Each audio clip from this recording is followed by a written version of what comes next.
after one of the great road trips in franchise history. The Brewers are back at Miller Park.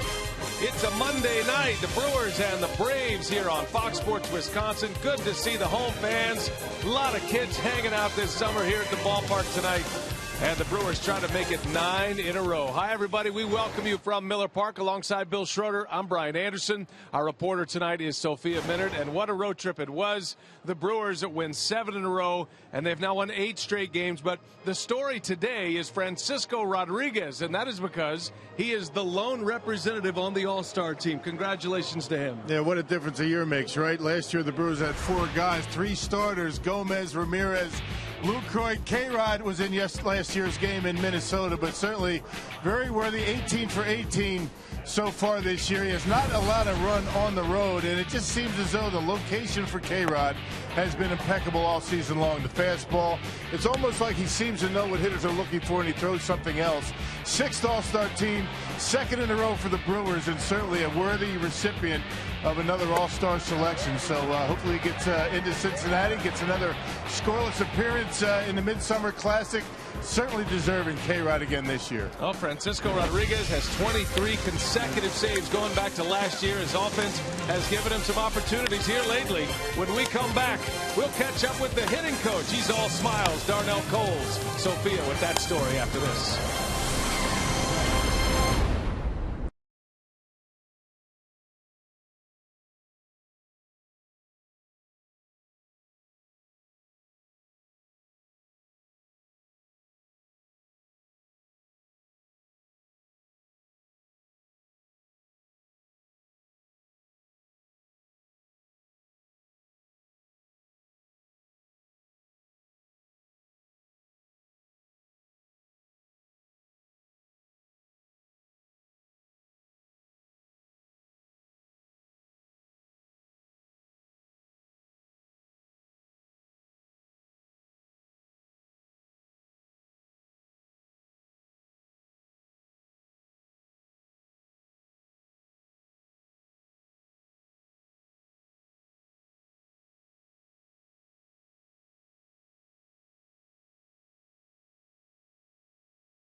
Sports Wisconsin is brought to you by Menards. Save big money at Menards on all your home improvement needs.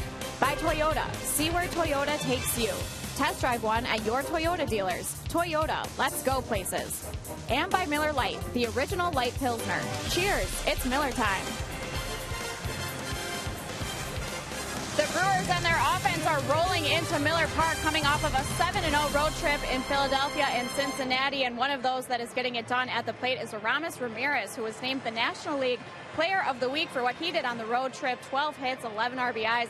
all part of an 8-game hitting streak. And hitting coach Darnell Cole certainly pleased with what his lineup was able to do. It was an incredible performance by them up and down the order. You see the numbers there for them: 53 runs, 99 hits on the road trips, going double digits in hit totals in all 7 games. So it was incredible production from the Brewers offense. Coles has been preaching consistent approaches all season long, says they're finally delivering, and they're all doing it at the right time. I think the consistency of getting guys on base, the consistency of 2-strike hitting, staying through the middle, not trying to pull the ball as much, taking what the pitcher gives you. I think that's something that we've preached the whole time, and it's just gotten more consistent over time. I think that the at-bats, early in the game, putting the pressure on them, scoring first. I think we scored first in 6 out of the 7 games, so that was important. Aramis Ramirez, National League Player of the Week. The Brewers are trying to make it 9 straight here at Miller Park against the Braves. They'll send Kyle Loesch to the mound. We'll have first pitch coming up next.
Tonight at Miller Park, Kyle Loesch and the Brewers in their home whites hit the field trying to stay hot. The big league's hottest team ready to go tonight.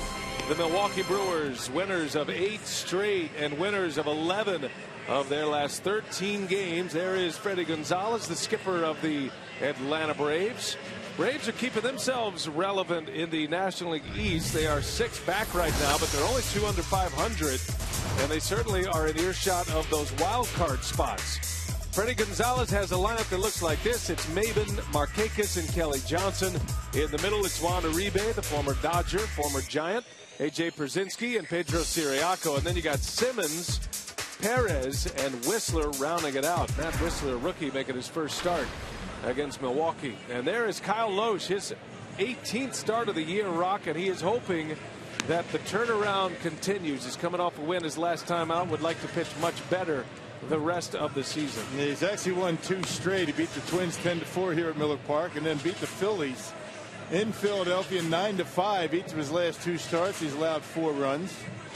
Home runs have been an issue for Kyle, particularly here at home. 19 home runs and an opponent batting average of .288. He's had good success against the Braves. This is start number 14. He's 5-2. All right, check out the Menards Brewers defense. Parek, Gomez, and Braun in the outfield. Aramis Ramirez, the player of the week in the National League. He's at third base. Segura and Jeanette up the middle. Adam Lind at first base. And Martin Maldonado spells Jonathan Lucroy behind home plate.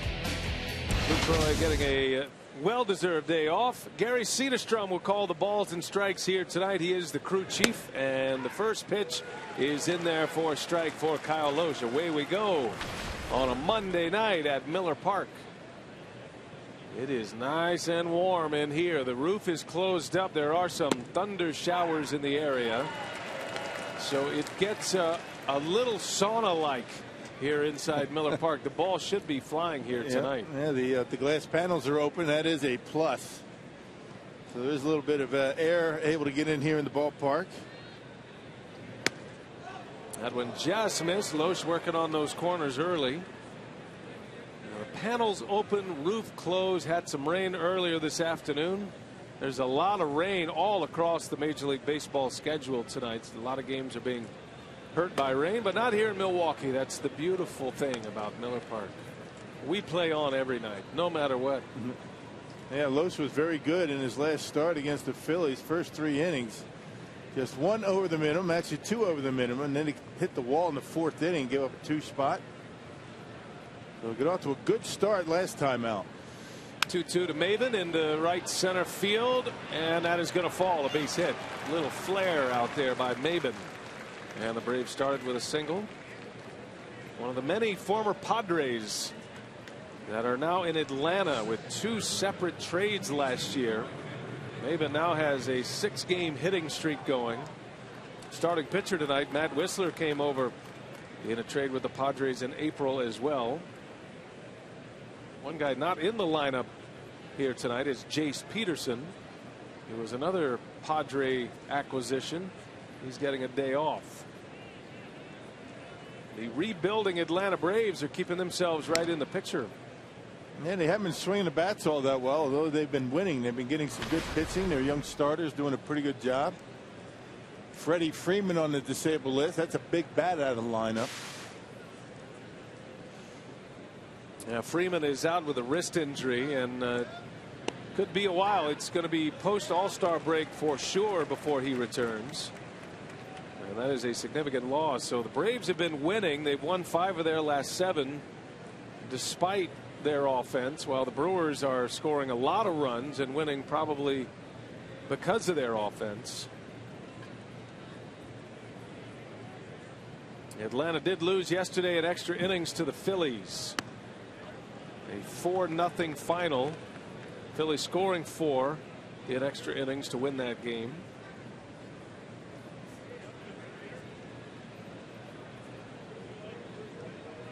Markakis from the Atlanta area, back in Atlanta after signing as a free agent. 4-year deal coming to Atlanta from Baltimore. And there is a called strike. 1-2 the count on Nick Markakis. That slider for Kyle Lohse has been a pretty good pitch when he's able to keep it down in the zone. Gonna have to keep an eye on Maven. He leads the team with 15 stolen bases. He will run. One of the few guys in this lineup that will try and steal a base. Has 15 steals this year.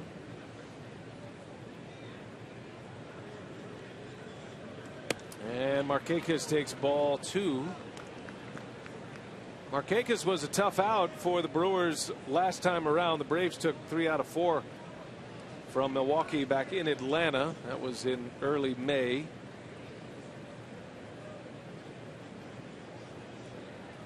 Or late May, I beg your pardon. Brewers salvaged just 1 game in that 4-game series, and Markakis was 6 for 14 in that series. At .429. It'll be the last meeting with the Braves. Brewers won the 2nd game of that series. They won 11-0 in that one. Had an extra inning loss, and then had a 2-1 loss in that series as well.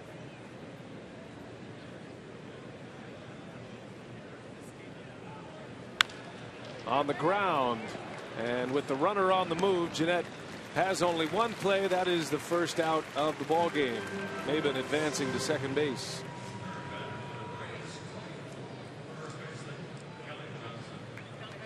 Here's Kelly Johnson. He was on the disabled list when the Brewers last saw the Braves. Had an oblique injury, knocked him out for a while. Johnson playing first base here tonight. One of 3 left-handers in the starting lineup for Freddie Gonzalez. Yeah, a guy with big power in his career playing second base. Remember his days with the Diamondbacks. Loesch pours in strike 1. He got 6 home runs, 25 RBIs. He's only got 157 at bats.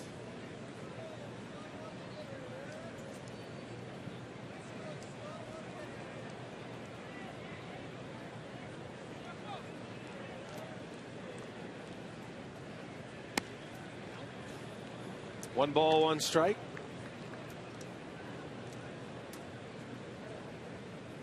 Kelly Johnson, the other Johnson, Chris Johnson, still part of this organization, but a lot of trade discussions about Chris Johnson.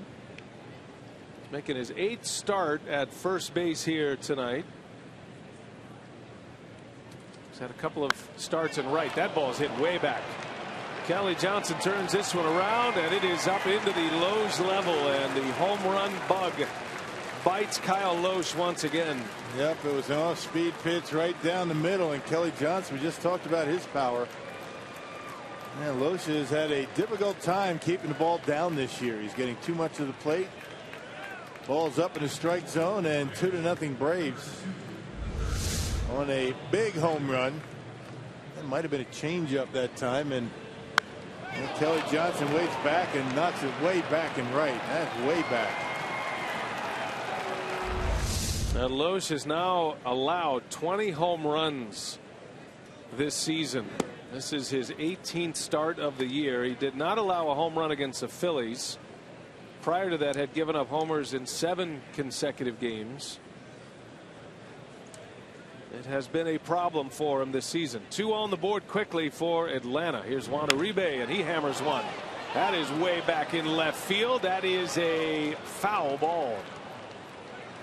Yikes. Yeah, and the problems for Kyle extend here to Miller Park as well, coming in with a 3-5 record. The win and loss, he's got 3 wins, but his earned run average over 8. And he's had a difficult time in locating his pitches here. 1 ball, 1 strike on Uribe. Braves picked him up from the Los Angeles Dodgers this year, and a hard hit ball back up the middle, a base hit. 3 hits in the inning, and not a good start for Kyle Loesch. You can just see where that last pitch was to Uribe. That was right down the middle of the plate. Not a whole lot on it. He's been working at it, trying to figure out what the problem is. Center cut down the middle, and Uribe right back through the middle after almost hitting a home run to left. Hooked it foul.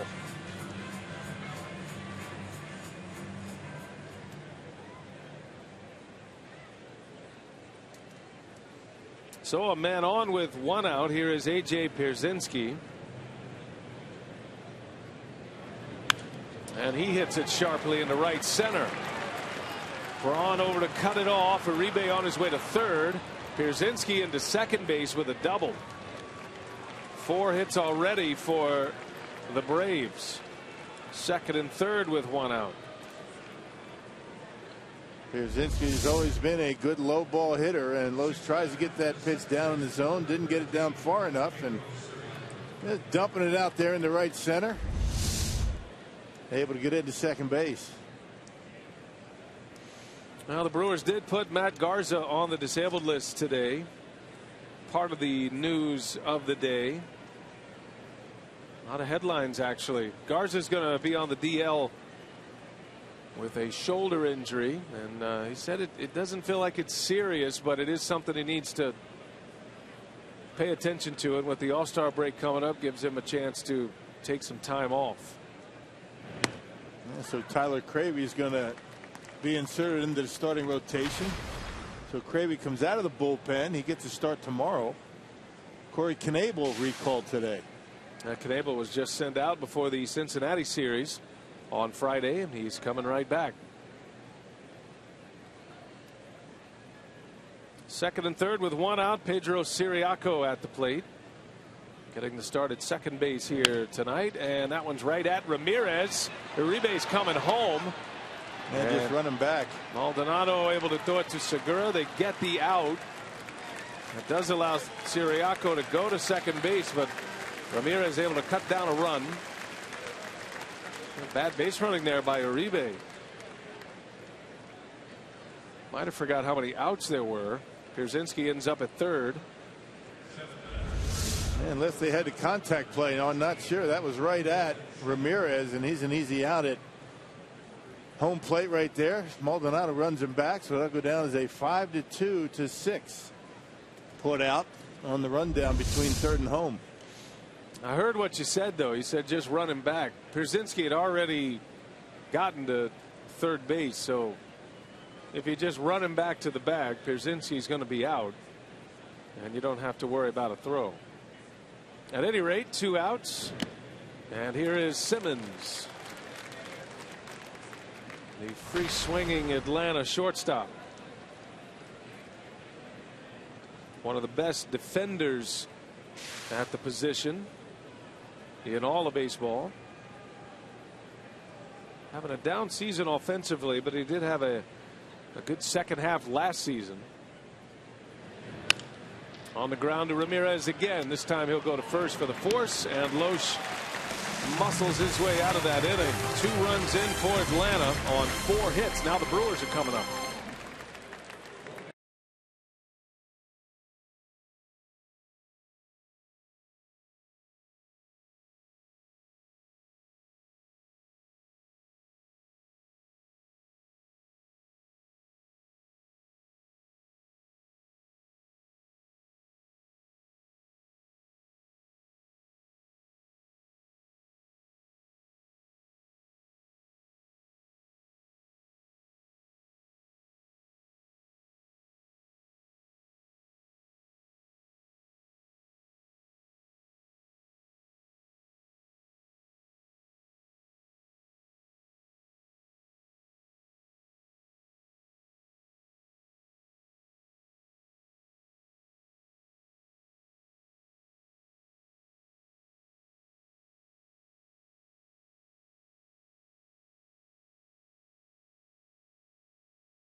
This first inning is 7th of the year, gives Atlanta a 2-0 lead. Now the heavy hitting Brewers are coming up. Craig Counsell's batting order looks like this here tonight. Gerardo Parra, Scooter Gennett, Ryan Braun at the top. You got Adam Lynn, Carlos Gomez, and Aramis Ramirez in the middle. Gomez returning from the wrist injury. Segura, Maldonado, and Loesch rounded out. And that is the lineup that will face rookie right-hander Matt Whistler, just his 4th big league start. Yeah, one of many pitchers for the Braves this year that are under 25 years old, 6'3", 200 pounds, 22 years old. He spent 5 years in the minor leagues. Pretty good numbers at .353 earned run average. And came over to the Atlanta Braves in that Craig Kimbrell, Melvin Upton deal early this year, early in spring training. A .260 ERA and 3 starts. Braves have been stockpiling on young arms, young shortstops. They made another trade today to acquire some money for the international portion of the draft. So yeah, they've been busy rebuilding under new general manager and president John Hart. Gerardo Parra, what a story he's been for the Brewers. At 13 hits on the road trip in 7 games. Hit .448 for the road trip. That includes a couple of home runs. He hit a bomb of a home run yesterday in Cincinnati that they measured at 425 feet.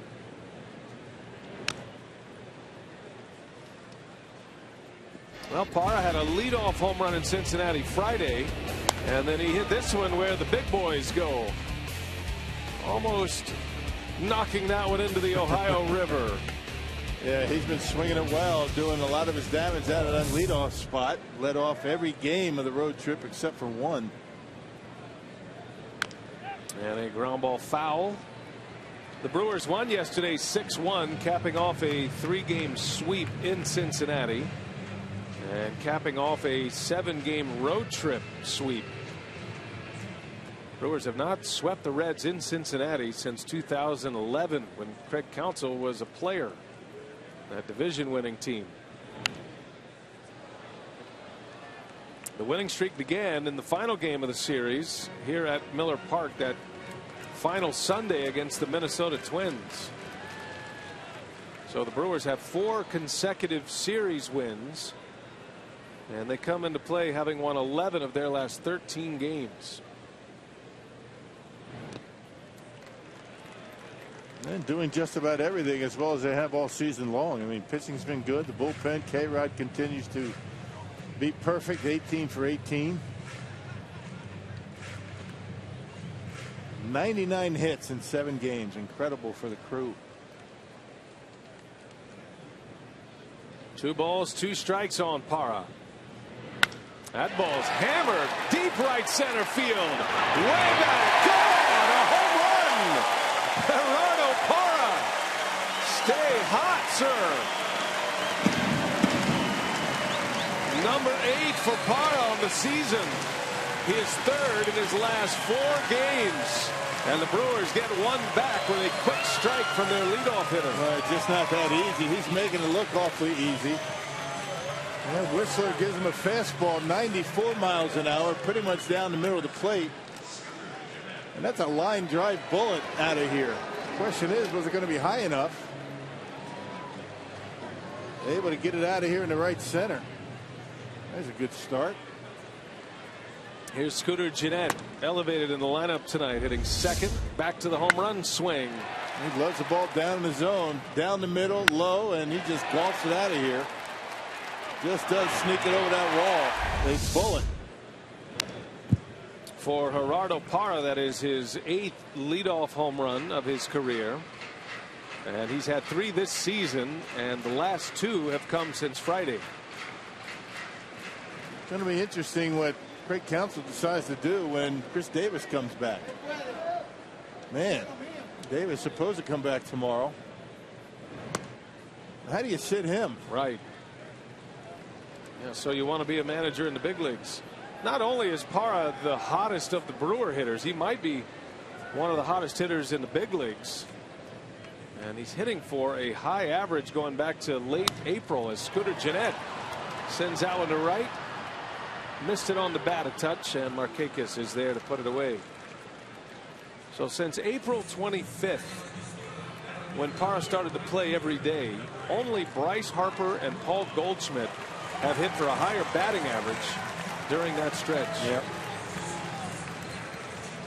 Well, you got to keep him in there. You know, maybe give Gomez some time off. Braun might get some time off. You got to keep him in the lineup. I mean, what choice do you have? One of the hottest hitters in the game. And remember, he did take some ground balls at first base during spring training, but you got a guy over there who's is going good as well, and Adam Lind. Everybody's going good right now. The way this team is swinging the bat. Yeah.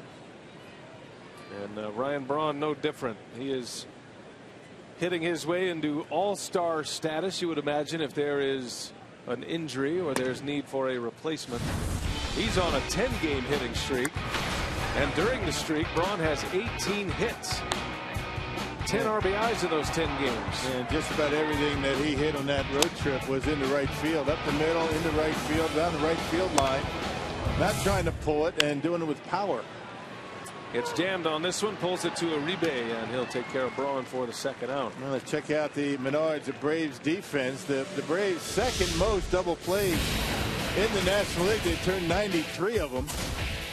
48 errors ranks them 7th best in the National League. Perez, Maben, and Markakis in the outfield. Uribe very good defensively at 3rd. Edelman Simmons has only committed 3 errors so far this year. That's pretty good.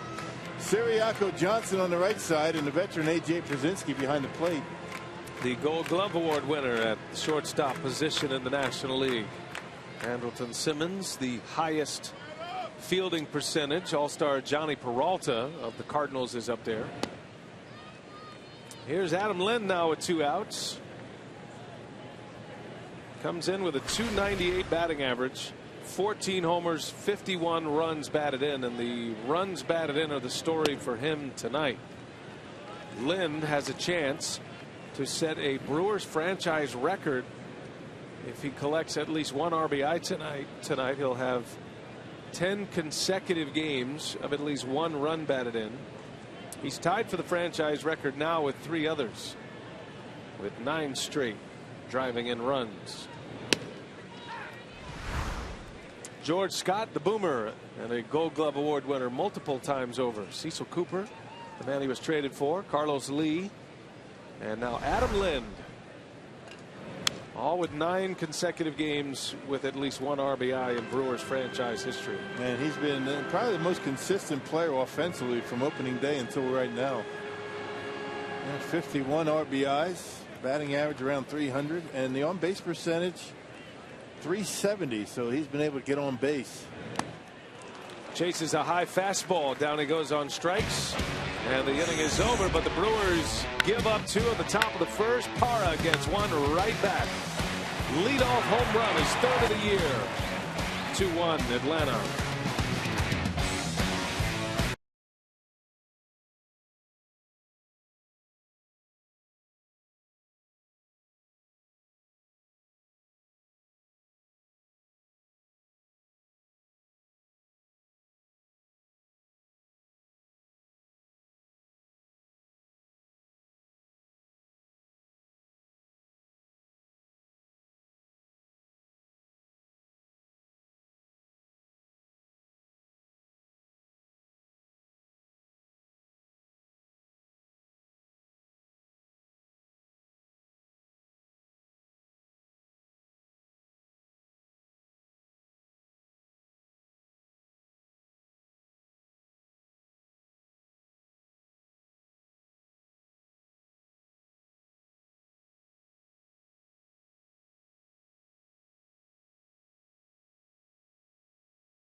Home run puts the Brewers on the board 2-1 as we start the second here at Miller Park. And the news today, Matt Garza going on the 15-day disabled list with tendonitis in his right shoulder, and it's something that he's been battling for a few weeks. Craig Counsell saying that this plan allows him to give it a little bit of rest with just missing tomorrow's start along with the All-Star break, and he just want to get him over the hump, get the pain out of the shoulder so that he can come back in the second half of the season and be strong the rest of the way. So again, he's expected to miss just tomorrow's start, hoping to slot him in at the back end of the rotation coming off the break. And Garza said it's the first time he's had a shoulder injury like this, so hopeful that just the rest will give him the time he needs off.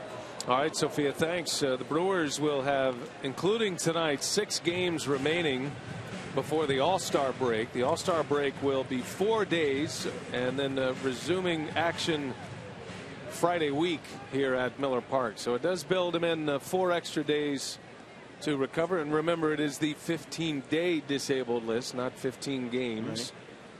Right. And then he'll be reevaluated at that point. But it is a golden opportunity once again for Tyler Cravey, who pitched so well against the St. Louis Cardinals in his lone start of the year and had a nice outing out of the bullpen the other night in Cincinnati. Yeah, that was impressive in St. Louis. Gave up 1 run. Unfortunately, the Brewers get shut out that night. 1-zip. Yuri Perez with a base hit. Boy, first time through the batting order for Loesch. Not a good one. 5 hits already. First 8 batters he has faced. There's Tyler Cravey sitting there with Taylor Youngman, who had his best game as a big leaguer yesterday in Cincinnati. 8 innings, just 1 run. It dominated yesterday. Brewers offense got off quickly, and Taylor Youngman was outstanding. The Braves pitcher, Matt Whistler, up there to try to bunt the runner. Does have a hit this year in 5 plate appearances. He's 1 for 4.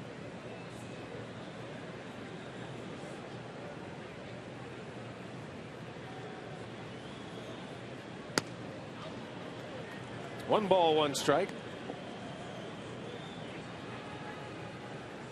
Lowe's trying to find it on the mound. He has been hit hard in this game.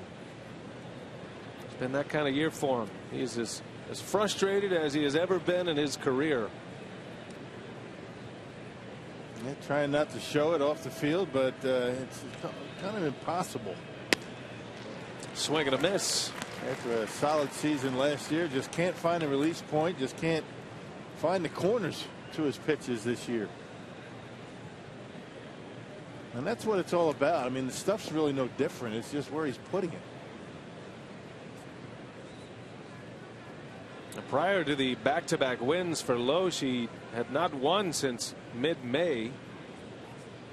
May 15th against the Mets, and then he didn't win again until June 26th, also against the Twins. Beat the Twins and the Phillies his last 2 starts, giving up 8 earned runs in 12 1/3 innings. So yes, winning the game, but not pitching like he wants. Yeah, Brewers scoring a lot of runs for him. 10-4 victory and a 9-5 victory in Philadelphia. He's had some runs to work with this year, that's for sure. Yeah, on 3 occasions the Brewers have scored in double digits. And then, as you mentioned, against the Phillies, they scored 9 runs. 2-2 count to the pitcher. Whistler is trying to bunt. He bunts it foul. That'll be a strikeout for Loesch. Hey, 2 world-renowned soccer clubs face off at Miller Park on Tuesday, July 14th, as popular Mexican team Club Atlas take on Newcastle United of the English Premier League. Plus, the first 10,000 fans 18 and older will get a free soccer scarf, courtesy of Potawatomi. For tickets, go to brewers.com/soccer. Did I jump the gun on that a little bit? A little bit. Go ahead, finish. Liga MX. No, you're going to finish something on the strikeout. I'm sorry. Oh, no, not at all. I was excited to hear your soccer pronunciations. Speaking of soccer, congratulations to the women's national team. World Cup champions for the 3rd time. That was a blowout yesterday, huh? 5-2. It was 2-0 quickly. And then 4-0. Yeah, that was exciting. Fun to watch. Congratulations. 3rd World Cup title, first since '99 for the women.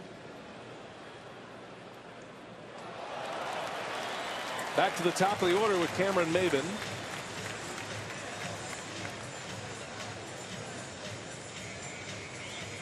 He had a base hit with 2 strikes his first time up. Little flare in the right center. Braves got 2 in the first on a Kelly Johnson 2-run homer. Parra homers in the bottom of the first.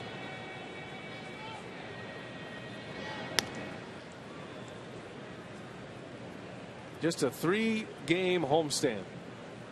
Can't even call it 3 days. It's more like 2.5 days. 2 night games and a day game on Wednesday. Yeah. And pack up on Thursday, head to LA. Off day Thursday, series with the Dodgers beginning Friday to finish up the first half, although the Brewers are already technically into the second half as far as games go. Game 85 today. Craig Counsell's record as Brewers manager is 1 game under 500. Trying to get him back even. As a skipper, he took over after game 25. Another line drive, a base hit for Maben. And it'll be first and second with one out.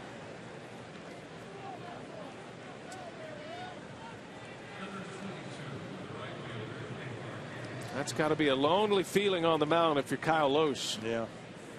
He's given up 6 hits to the first 9 batters. And they've been hard hit balls, and he is giving him everything he's got to try to figure out how to get outs.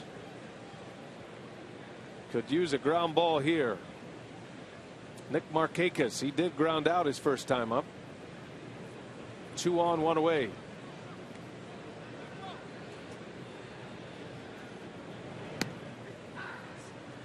Yeah, last time out against Philadelphia, if you remember watching that game, he threw a lot of breaking pitches, curveballs, changeups, sliders. Really didn't use his fastball too much. Trying to work that fastball in tonight, but it's getting a lot of the plate with it, and the Braves are hitting it pretty hard.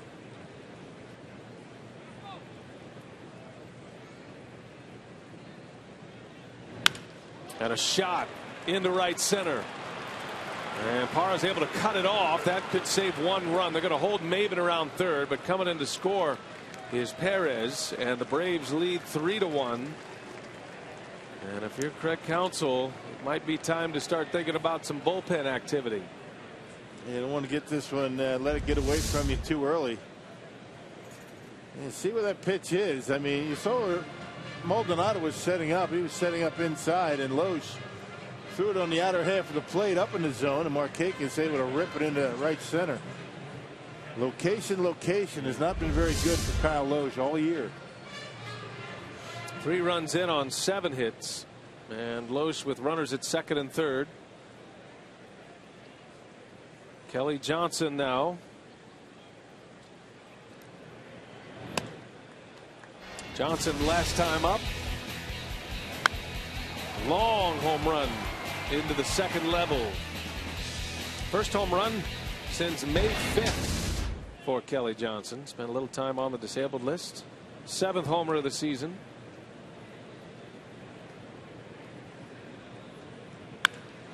There's a base hit. Right center. And 1 run is in. They'll hold Markakis. And it is now 4-1 Atlanta. Kelly Johnson has 3 RBIs already. And that's going to spring the bullpen into action here tonight. Yeah, what do you do? I mean, if you're Craig Counsell, I mean, you're in the second inning here. You've had a long road trip. You got a young kid going tomorrow in Tyler Cravey, and he might be getting into that bullpen very quickly tonight. It's David Goforth who will get loose. Just arriving to the big league club earlier in the week on Friday.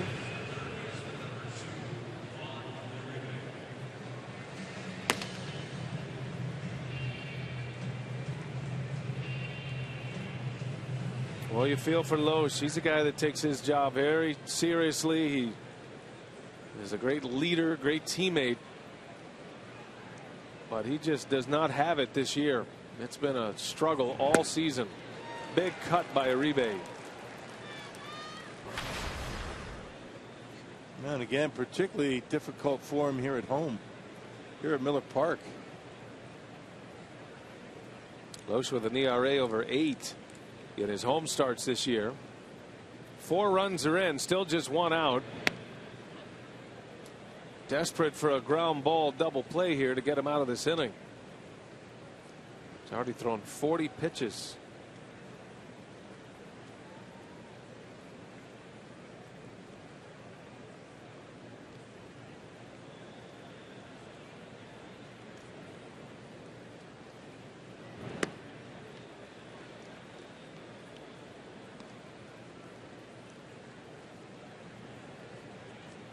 Uribe coming to the Braves in a 6-player deal from the Dodgers. The Braves sent 4 players to LA. Alberto Callaspo was the significant piece in that deal.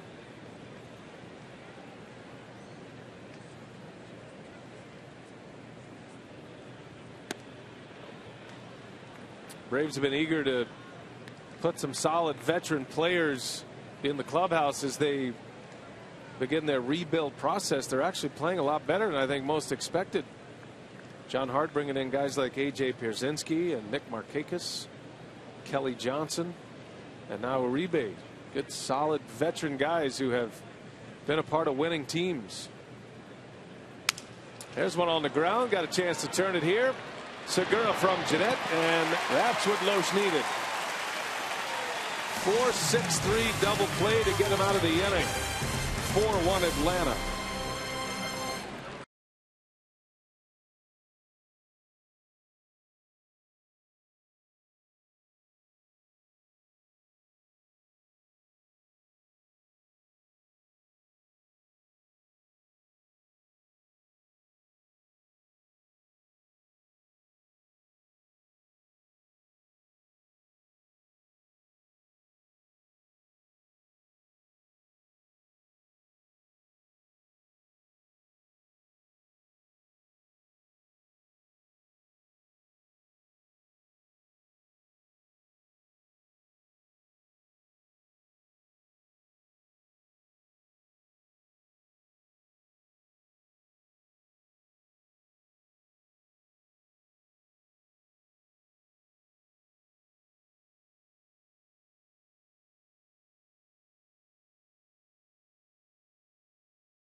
To the bottom of the second. Here is tonight's Watch 'em and Win 'em sweepstakes image.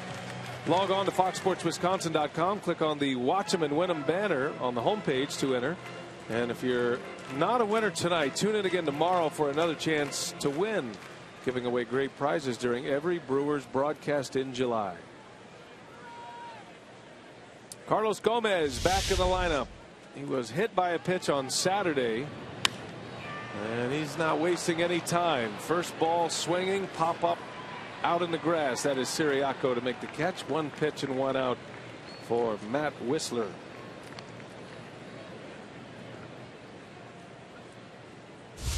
Well, with all the news today, one of the bigger stories as well was Aramis Ramirez. Congratulations to him. And our lows never stop improving. He is the National League Player of the Week for his work last week. It was a heavy streak. 12 hits, 11 RBIs in 7 games. They would raise his batting average to 244 coming into play tonight. And a lot of averages going up for the Brewers on that road trip. Not just individual averages, but the Brewers team batting average went up 12 points. That's amazing at this point in the year. In July, that many games, that many at bats. Man. This time last year, Ramirez was selected as the starter at third base for the All-Star team, and Aramis was one of 4 All-Stars for the Brewers last year. Francisco Rodriguez, as of right now, the only representative for Milwaukee.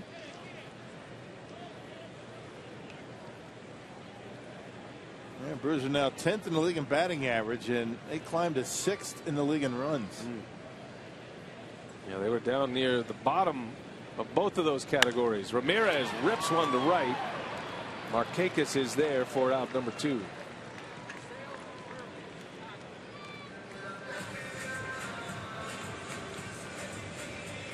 Here's Gene Segura now. There's another guy that got it going on the road trip after enduring an 0 for 16 early in the trip. He snapped that. Then in his next 16 at bats, he had 10 hits and a couple of 3-hit games in Cincinnati, and sends that one into left field. Going back on it is Perez at the wall, and he's got it for the out, just in front of the fence. Segura with a long, loud out. 3 up and 3 down for Whistler.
And Rock, good news. The Milwaukee Bucks dancers are holding open auditions Sunday, July 12th, beginning at 9 a.m. at the BMO Harris Bradley Center. For more information, visit foxsportswisconsin.com. Click on the More tab.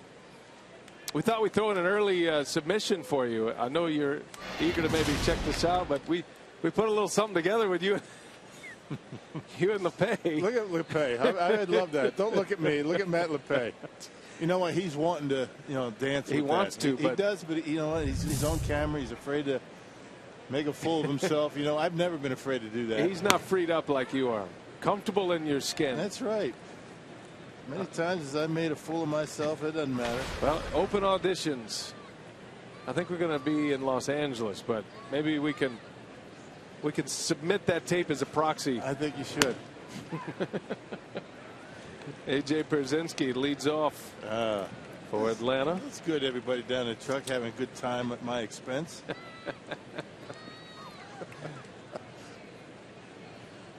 No doubt there was a little ABBA going through the headphones at that particular moment. Of course, I think that's why Matt was so kind of disgruntled. Maybe a little Dancing Queens. Is that wrong? I think Matt LePage just didn't want to make that plural. Yeah, probably right. Guilty as charged. Well, that's why we love you, partner. One of the newest members of the Wall of Honor, Bill Schroeder. Yeah, looking forward to that. Going to be a great celebration. First Friday, the Brewers are back after the All-Star break. Pierzynski pulls one foul.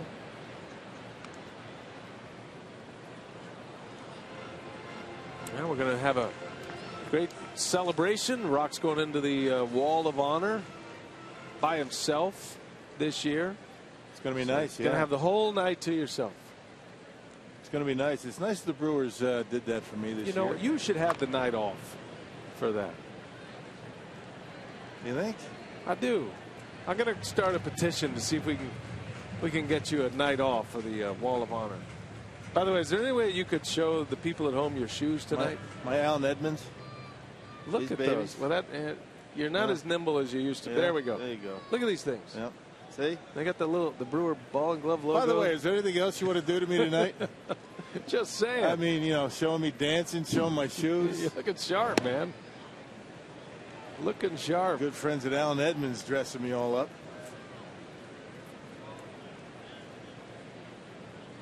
They are great shoes. Wisconsin company too. Love those guys. Size 10 if you're out there listening. Anyway, here's a 2-2, and Pierzynski fouls it away.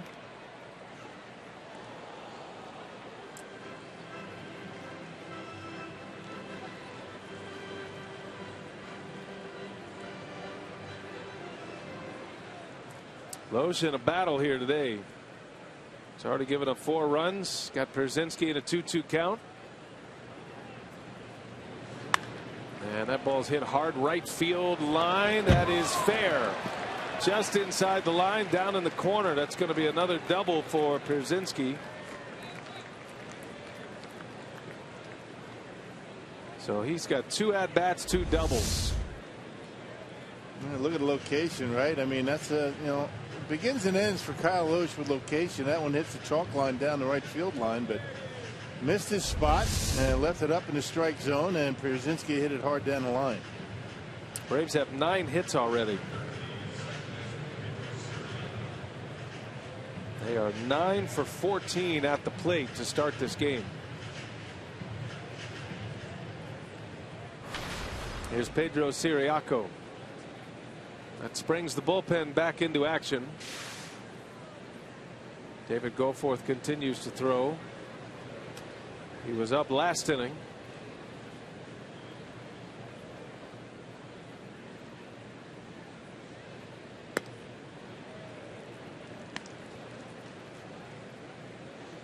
Freddie Gonzalez has been wanting to get Ciriaco in the lineup. Hopes to play him a little bit more this week. He's hitting just shy of 300 as a starter this year. He's made 11 starts prior to tonight. He's got a batting average of 293.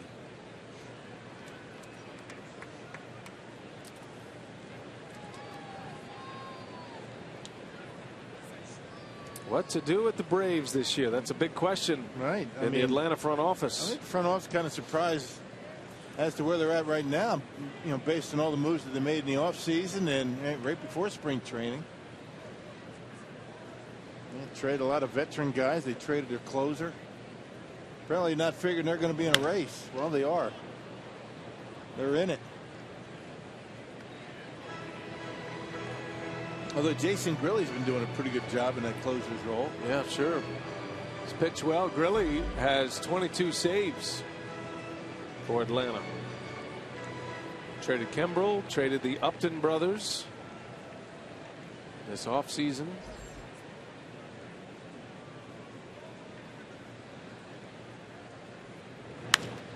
In the left, hit hard, but right at Gerardo Parra for the first out of the inning. Ciriaco lines out and one away.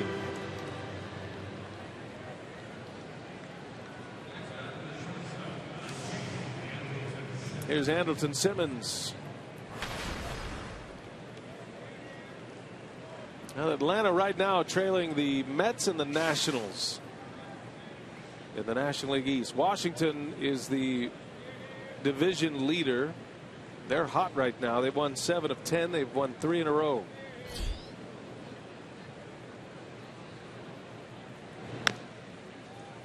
Right off the end of the bat, Simmons rolls out. Easy play for Lynn. And 2 gone. Pierzynski over to third base.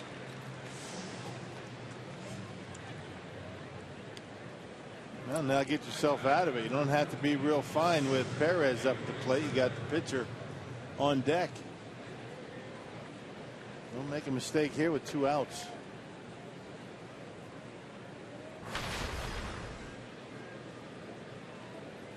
Eri Perez, who singled to right, scored a run in the second inning.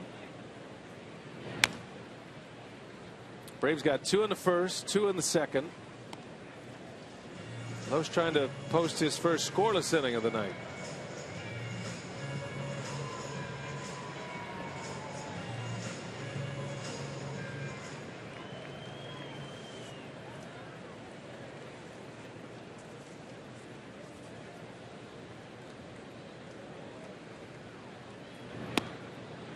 Oh, and 2. Big swing by Perez.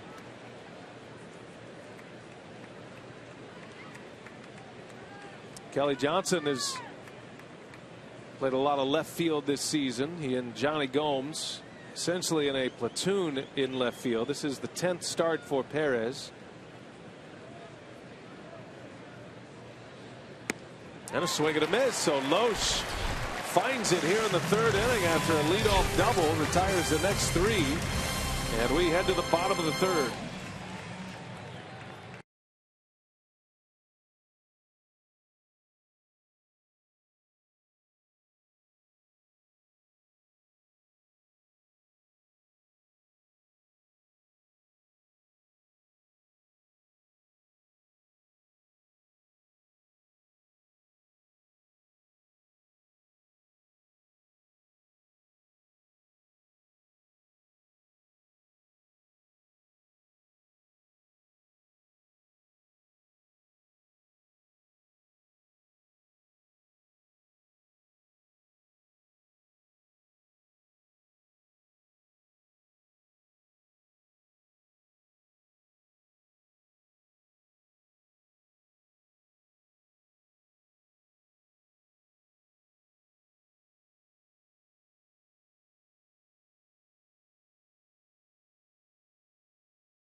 Wisconsin is brought to you by Marshfield Clinic.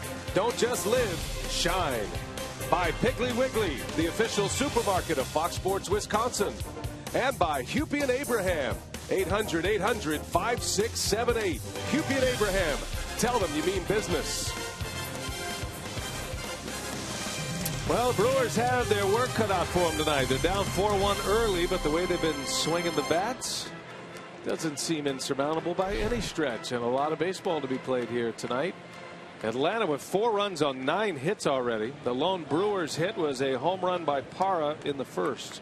Led off the game offensively for Milwaukee. Here's Martin Maldonado with Loesch to follow. Matt Whistler back at it, 3rd inning of work. Braves are very high on this young pitcher. That throws hard. He's got a really good breaking ball. Kind of a cross between a curveball and a slider. 92 to 96. 2-seamer, 4-seamer. Change up to lefties. Walked 5 his last time out, but he picked up a win. That was against the Nationals. He has faced Washington twice. And there's a good hook in there for a strike. He shows well. You know, you see all of his pitches and watch a little bit of him on video. He's got all the makings of a quality major league starter. Hey, he held the Nationals to just 1 hit in 5 1/3, but walked 5 and chased them 84 pitches with 1 out in the 6th inning.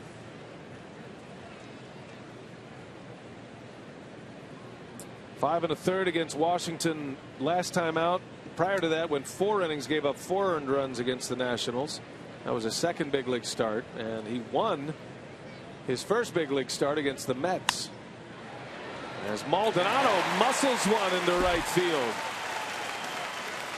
Right down on the label, but Martin Maldonado with the second Brewers hit. It's a leadoff single. Yep, fought off a hanger. That was a breaking pitch. Supposed to be down and away. Ended up and in, and Maldonado dumps it into right field, just out of the reach of Siriaco. Missed it by about a foot. I'll tell you, backup catchers, when you get that hit your first time up, boy, it takes all the pressure off of you. Becomes a very good day when you get up there.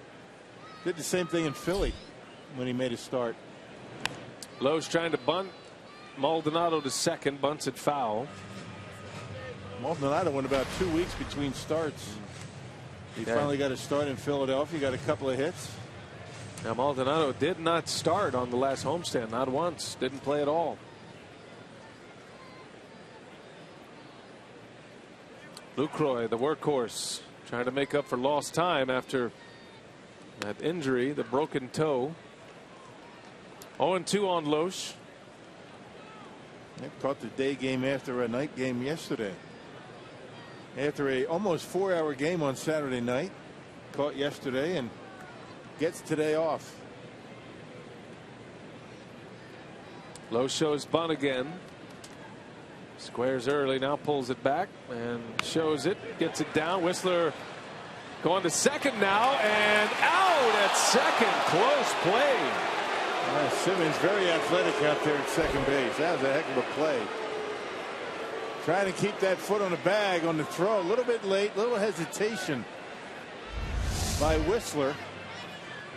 Sails on him, and you can't tell the foot was on the bag. Right here you'll be able to see it.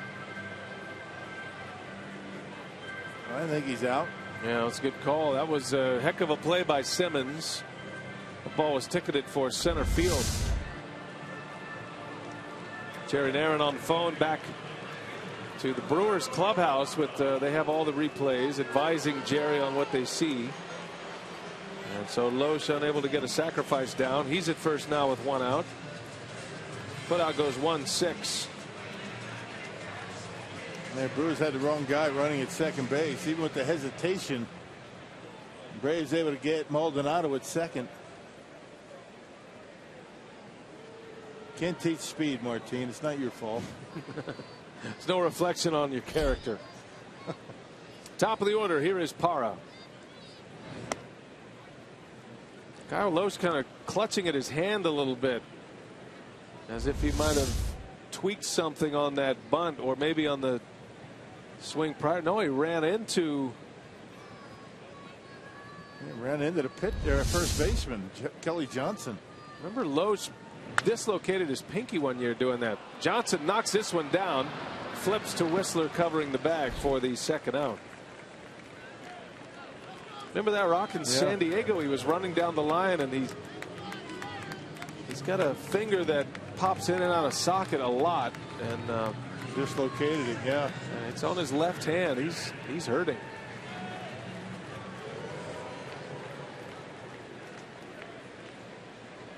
It's one of those days, Kyle. Hang in there.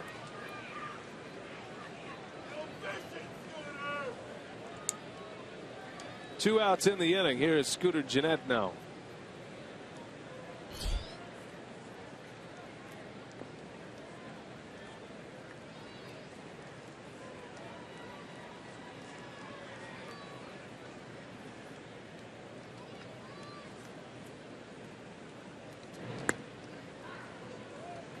Gennett put together a nice little road trip himself. Scooter was 11 for 28 on the road trip and drove in 7 runs. Had 6 starts on the road trip, 7 RBIs, hit .393.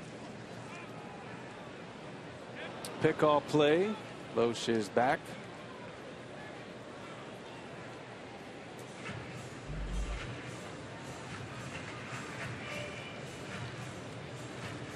Scooter's been back in the big leagues for nearly a month now. He was recalled on June 11th. He's hitting .312 since coming back, and that heavy hitting road trip certainly added to his numbers.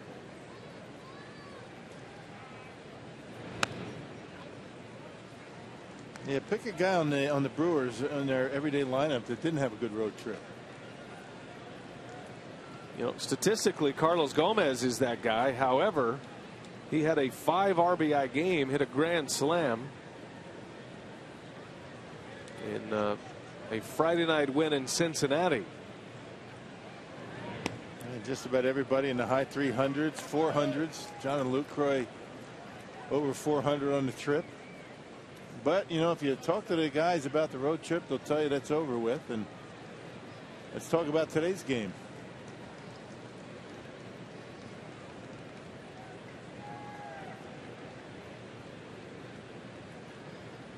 2-1 to Jeanette, trying to cash in on a run here with 2 outs.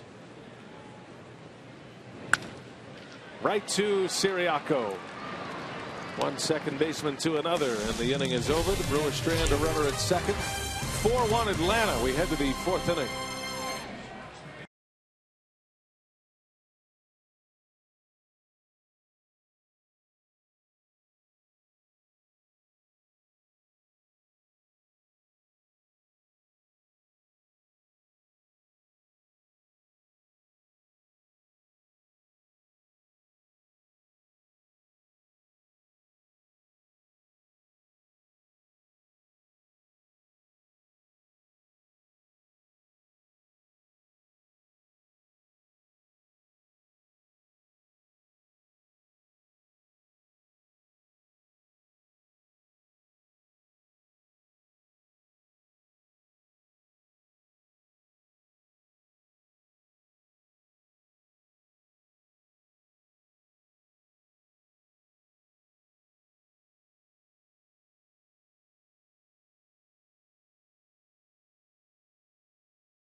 Wisconsin is brought to you by Miller Lite, the original light Pilsner. Cheers, it's Miller time. And by the Wisconsin Lottery, reminding you to please play responsibly. 4-1 Atlanta. First game of this 3-game series at Miller Park. Just a 3-game homestand. Headed to the top of the 4th. Been a tough start for Loesch, but he did bounce back with a scoreless 3rd inning. And hoping to eat up some innings here with a high pitch count. Twice Craig Counsell had David Goforth loosening in the bullpen. Once in the 2nd and then a little bit last inning. Loesch will have the pitcher Whistler leading off.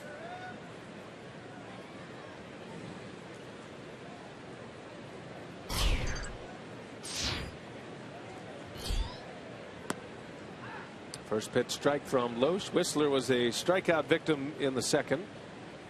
It's the 2nd or 2 strikeouts for Loesch. Whistler was trying to bunt a runner over his last time up.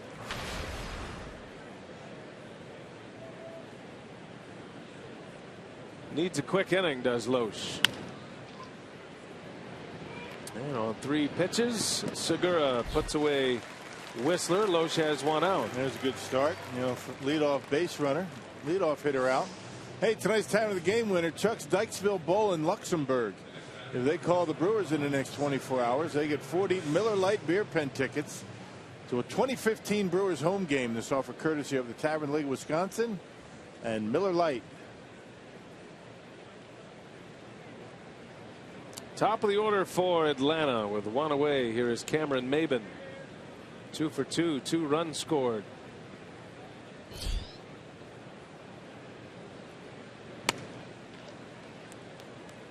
All-star starters were announced yesterday. All-star reserves announced earlier today.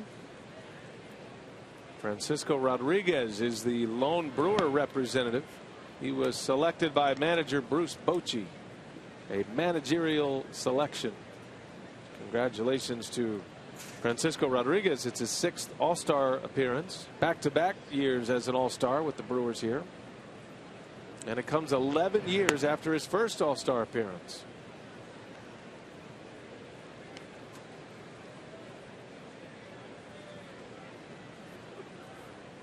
Can't think of anybody more deserving on the Brewers if you know to make the All-Star team this year. Brewers had 4 last year, 3 starters. Maben draws a walk. He's been on base all 3 times here tonight. He's had really good success against Kyle Loesch. 5 for 9. Now a walk. Atlanta has one representative as well, Shelby Miller, a terrific starter that they acquired from the Cardinals. It'll be his first All-Star game. He was on the player ballot. I'm sure there's a lot of satisfaction in that when your peers vote you as an All-Star. Can either be voted in by the fans, those are the starters. Can be on the player ballot elect, or it can be a manager's choice.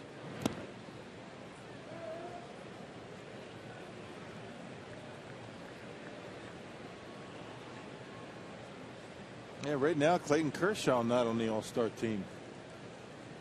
Yeah, he's in the final vote. Fan vote, right? The Esurance final vote. Johnny Cueto, Jerry's Familia, the Mets closer, Clayton Kershaw, Cardinal starter Carlos Martinez, and Troy Tulowitzki are the 5 on that list. That's a pretty power-packed group of 5. But only one will go from that group. Now, there could be injuries, replacements, whatnot. If starting pitchers pitch on Sunday, they are not eligible to pitch. They'll have to have a replacement there. And as of right now, there are 2 starters, or 1 starter, I should say, and Max Scherzer, who's scheduled to pitch on Sunday, as is Johnny Cueto. Cueto and Scherzer are going to match up against each other tomorrow in D.C.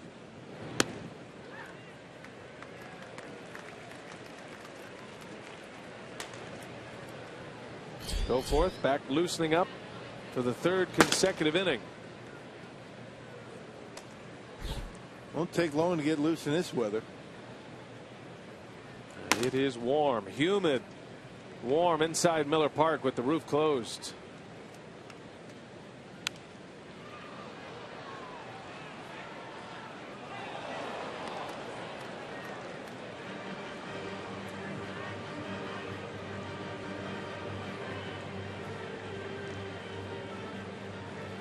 No air condition inside Miller Park. Really don't need it very often, but this would be one day you'd crank it up a little bit. Is it on in your house? Oh, it's on. It's running. Running hot.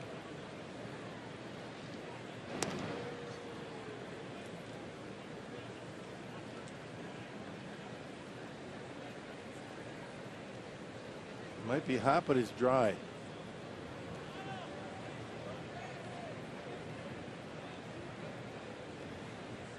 Two and two on Markakis.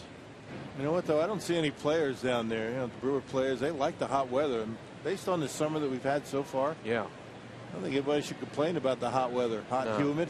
It's the way it's supposed to be. No, you take it. Easy to get loose. This is baseball weather. Right. And the good news is, don't have to deal with rain. Those thunderstorms pass on by, then they can open up the roof. And then it'll be perfect in here. Check this out, Rock. Foul ball just a little bit ago. Up into the seats. And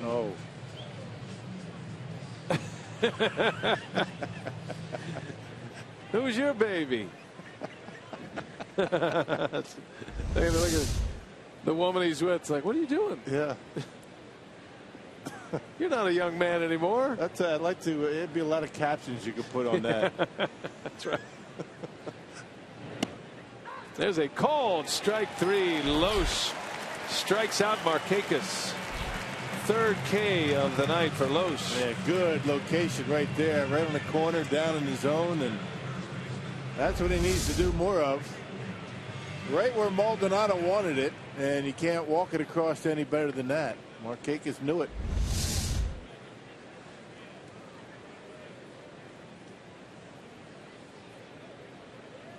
Two outs. Maven still at first. Kelly Johnson, who has driven in 3 of the 4, takes a strike. Probably going to see Johnson play a lot of first base in the absence of Freddie Freeman. Had a lot of years as a second baseman, but began this year as mostly an outfielder. He was in a platoon out there with Johnny Gomes.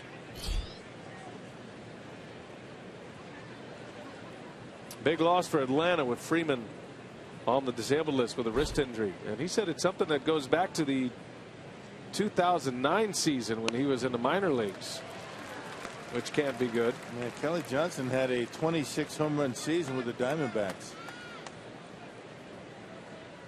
He's got some pop.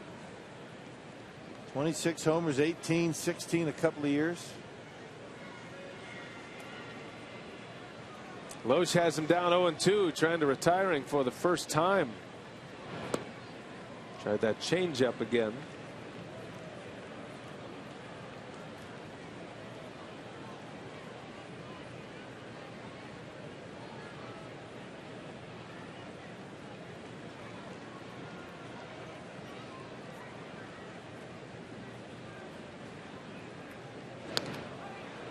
Close play.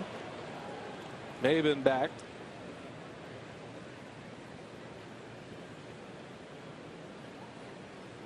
Hadn't tried to run yet. He's been on 3 times.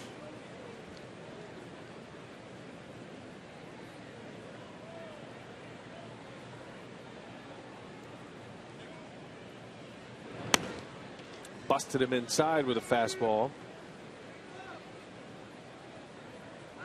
Kelly Johnson made his tour of the American League East over the last few years. Played for the Blue Jays, the Rays, the Yankees, and the Red Sox. Played for the Yankees and the Red Sox last year, and then Baltimore, all in the same year. 3 teams in the same division. There goes Maben, and a swing and a foul by Johnson.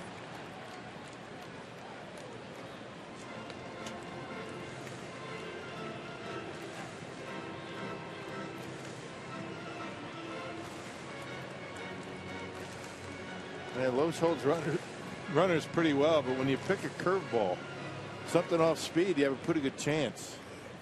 What was this curveball in the upper 70s?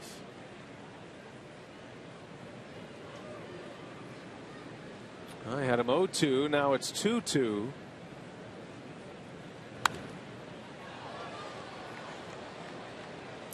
Johnson started his career with Atlanta. He was a first rounder by the Braves back in 2000. Came up with the Braves in 05 and then up for good in 07. Ended up trading him to the Diamondbacks. And he's not been in one place longer than 2 years since. Bounced around a lot.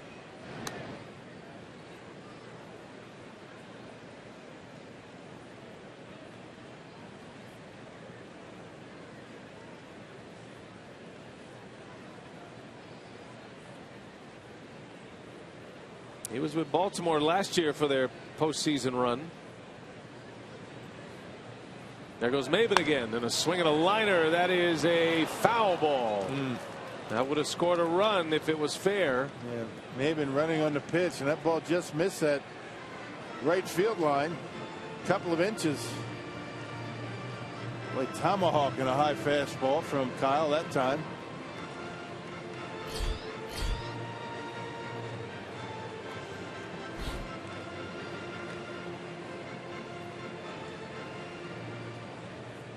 I'm sure Loesch is wondering where is the hole right now in Kelly Johnson's swing. He's been on everything.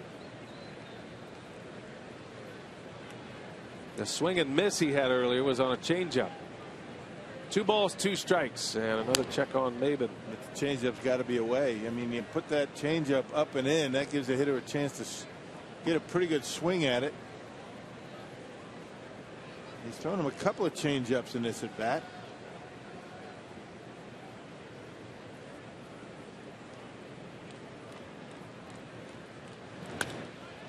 In the air, it's center field. Gomez with room.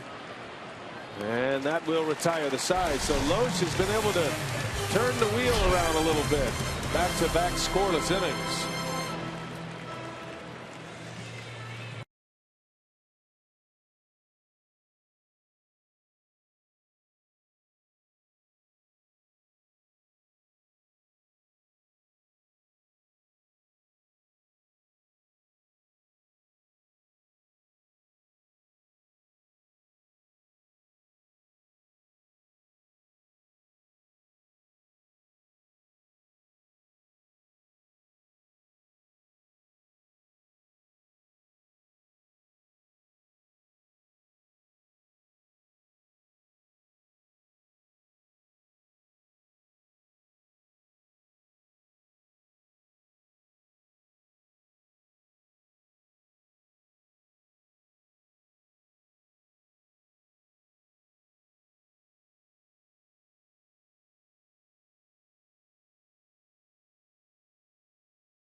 And there's another Free Shirt Friday coming up at Miller Park next Friday, July 17th, when the Brewers square off against the Pittsburgh Pirates, and all fans in attendance will get a free Roll Out the Barrel t-shirt courtesy of American Family Insurance.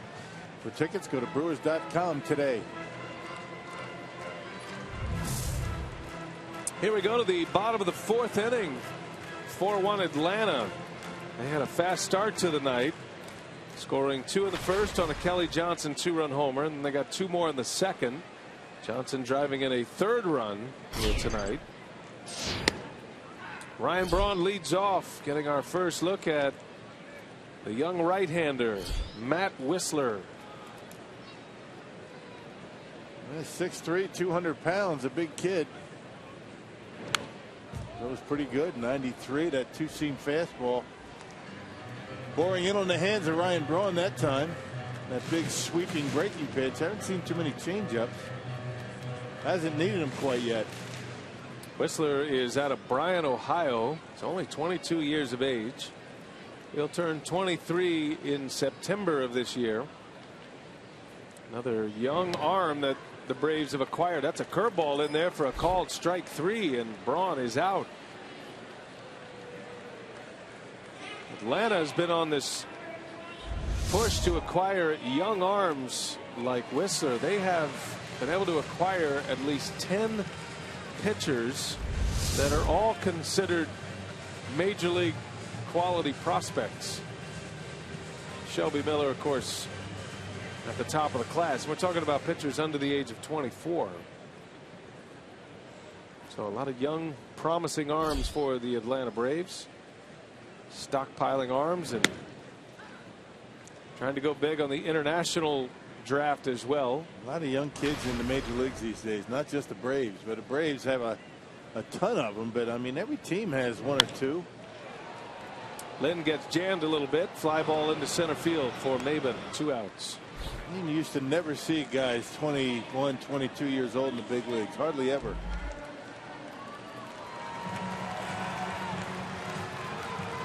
Shelby Miller in the center of the screen there, making the All-Star team this year. His first trip to the All-Star game. Very satisfying for him, coming from the Cardinals to the Braves.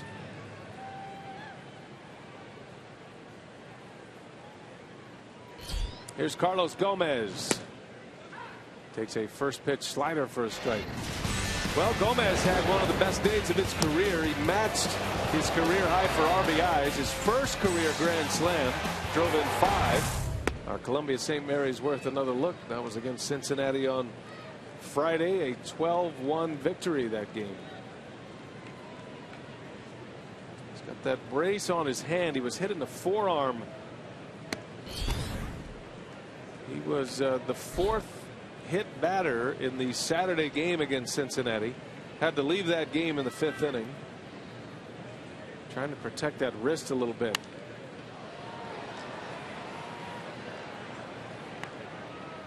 Carlos gets hit a lot. He and Gene Segura get hit quite a bit. Just by nature of the way they approach their at-bats. They're on top of the plate. Not able to really turn into pitches and get their hands and arms out of the way. Swing and a miss. Down he goes. So Whistler impressive in the 4th. Couple of strikeouts in a 3-up 3-down inning.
5-1 in the series opener, and the Brewers Community Foundation and the 2015 Leadership Council present the 17th annual 5K Run Walk coming up on July 18th. Every entry includes a commemorative t-shirt, a voucher to a Brewers home game, photos with Brewers mascots, and an opportunity to get your steps in with the 5K Run Walk. And all of the dollars for this year's event will support Fisher House Milwaukee, a hospitality house for veterans and military families whose loved ones are receiving treatment at the VA Medical Center. So it's always a sellout, so be sure to go to www.brewers.com/5K Run Walk. All right, Sophia, thanks. Here we go to the 5th. Great cause. Always encourage you to support our military charities after a beautiful Independence Day weekend that we had, and raising a lot of awareness. We did it up right in Cincinnati, really did. A couple of nights of fireworks, nice crowds in a great American ballpark. Back-to-back years the Brewers spent 4th of July in Cincinnati. Site of the All-Star game this year, Cincinnati, Ohio, great American ballpark. Have a new giant scoreboard in right field.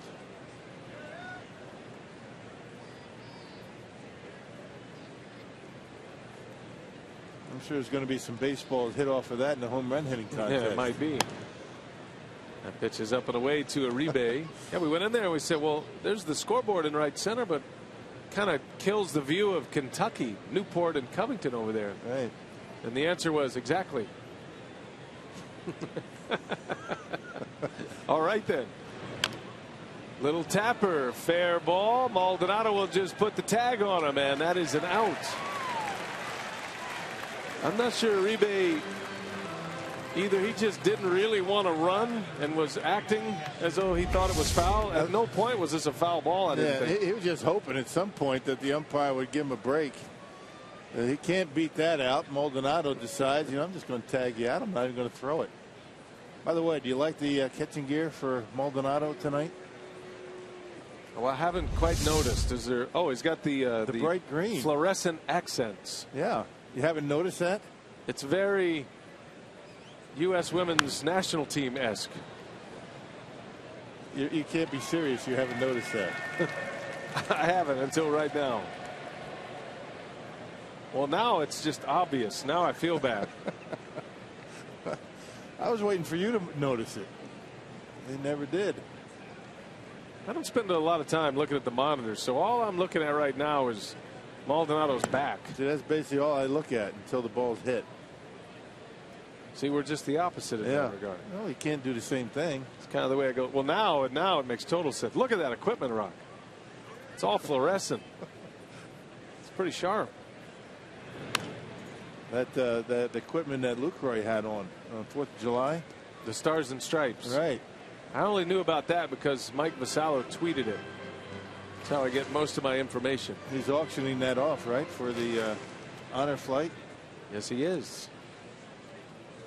Luke's always been good about that stuff.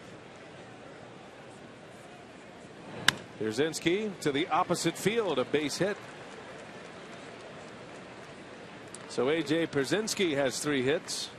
Boy, just when you want to call it a career on Pierzynski's behalf, he comes up and is having a very good year swinging the bat. He's hitting .290. Yeah, limited plate appearances. They pick their spots when they want to use them. They don't overuse them for sure, but got 3 hits tonight. .290 batting average. Yeah, I beg your pardon. That's my correction. .267. But 3 hits tonight will up that average. And Siriaco at .290. Pierzynski now at .278 for the season. It's a good showing for him.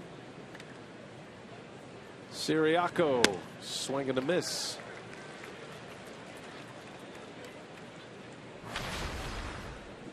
I say Pierzynski's really helping these young pitchers along. Pierzynski's always been a guy, what team he was with, the Twins, the White Sox. He spent a year with the Cardinals. God always had an edge to him, but there's nothing wrong with that out on the field. He's been a big influence, a big help for this young pitching staff. He's been around a long time. And when he's done playing, I'm sure he'll end up in the broadcast booth. He's done a lot of work for Fox in the postseason, in the studio. Done a very good job as well.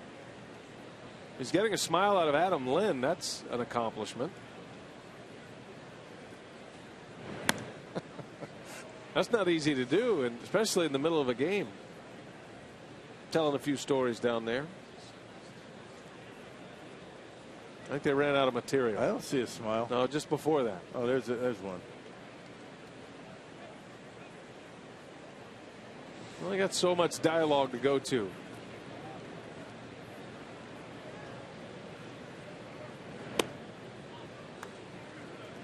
Remember Sean Casey, the mayor? Yeah. Oh, yeah. So Adam Lynn would be the exact opposite of Sean Casey. Sean Casey would talk to everybody all the time. Right. Drive you nuts. Yeah, Lynn, he's not into that part of it. He's all business. That's off the glove of Loesch, and they're not going to get it out at either base. Tried second base. If Loesch lets it go, the Brewers probably have a chance to turn two. Certainly will have a chance to get it out at second base. But that's the way the night's going for Kyle Loesch, and Siriaco will reach on an infield hit. Yeah, ball was hit pretty well. Slider. Yeah, Loesch should probably tell you should have had it. Might have been a double play, but Siriaco runs pretty well. First and second, and in trouble again. Every inning, the Braves have had a man in scoring position except for the fourth. 2 on for Andrelton Simmons. No cue shot foul. Is that not a spitting image of Chipper Jones up there at the plate? Did you notice that? I mean, we were in Atlanta, we were talking about it. The right-handed version of Jones. Right. I mean, that is identical to Chipper Jones' approach.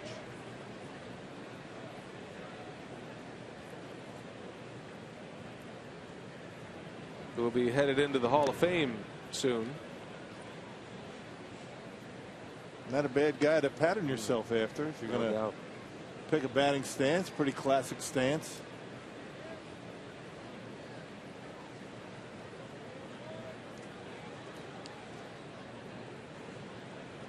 Braves have had Glavine and Maddox and Bobby Cox inducted most recently. John Smoltz is going in the Hall of Fame this year for the Atlanta Braves, 2015 inductee.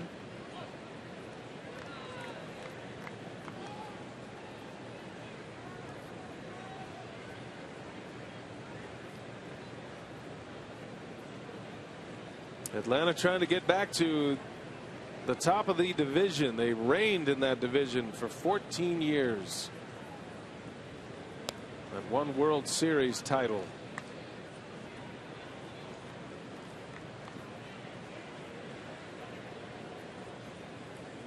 Freddie Gonzalez started his managerial career with the Marlins. He was Bobby Cox's coach before getting the manager's job with the Marlins, and then returning to Atlanta. Little half swing, he goes. 3-2 the count on Simmons. Yeah, went with a breaking ball on a 3-1 count.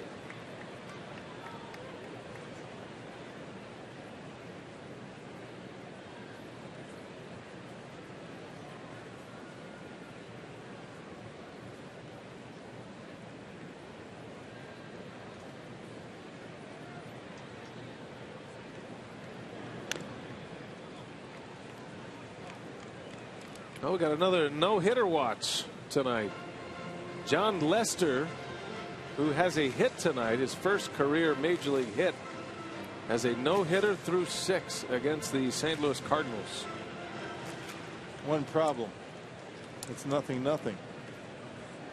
Scoreless game. Cubs are batting in the bottom of the 6th at Wrigley.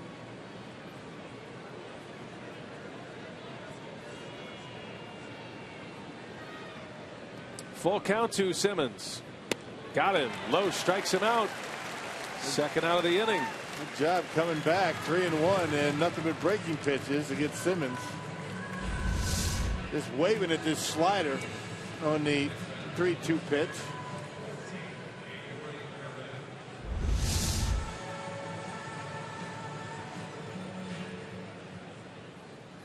Might be the end of the line for Kyle Loesch.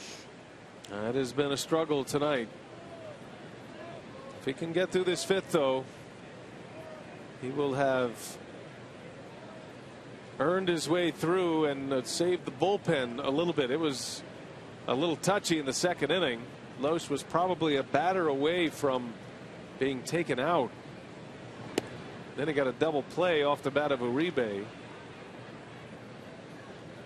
Still plenty of time left to come back in this one. But when you start breaking down bullpens and looking on who might be available, one game leads to the next. And you can blow out a bullpen with one short start. And Goforth continues to get loose. He's thrown about 2 innings out there. It's his 4th consecutive inning he's been up. No need to throw anymore. He's ready if needed. Loesch would love to get through 5 and then see if his offense can go to work like they did on the road trip. 2-1. Pretty good slider right there. You got Simmons on a good slider. That was a good one there.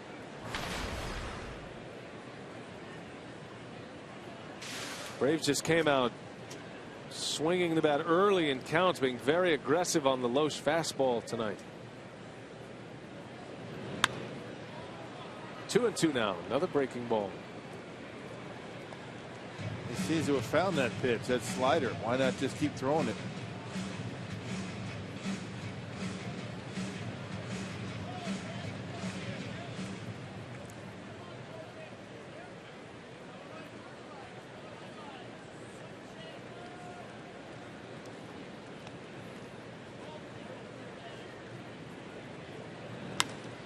Popped him up. This is going to get Loesch out of the inning. Back is Segura. He's got it. And Kyle Loesch, give him credit. It was a slow start, and he's able to get through 5.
Exhausted. He did a great job rallying back after giving up 4 runs in the first 2 innings.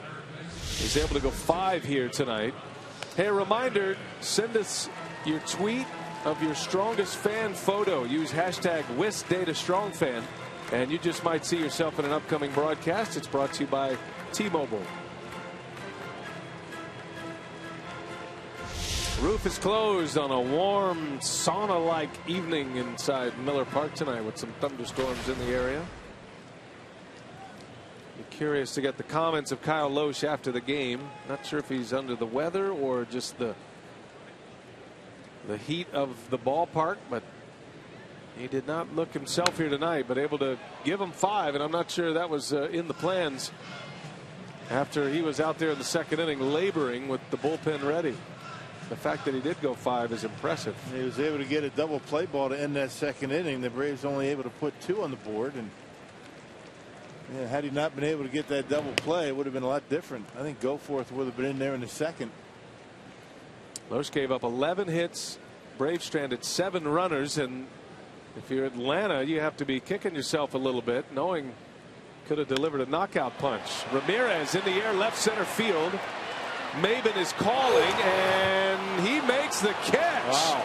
Right at the end of his glove as he slides into the wall. That ball was almost on the warning track when he caught it. Ramirez, I think, thought he hit that out of the ballpark. Watch the way he makes his catch. That ball about a foot from the ground, able to haul it in. That's a nice play. And sliding to avoid the wall out there in left center. Well, Ramirez, I think, thought he hit one, but stayed in the ballpark. The humidity might have held that one up. Here's Segura with one away. Whistler's been a story tonight for Atlanta. He's only given up 2 hits. The home run by Parra to start it, and then a single by Maldonado, a little jam shot into right field.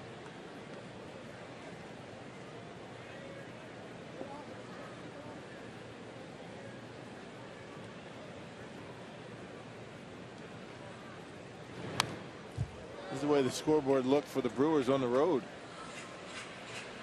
11 hits, the opponent 2 hits.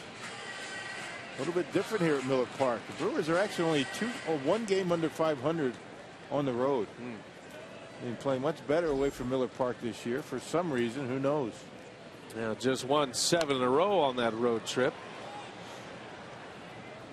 It's only twice in franchise history of the Brewers had a sweep of a road trip that was longer than 6 games. So in 2008, Brewers had a 7-0 road trip, and they posted their second 7-0 trip. Little flare, right center field. Maben can't get there. A base hit. Gene Segura is on with a 1-out hit.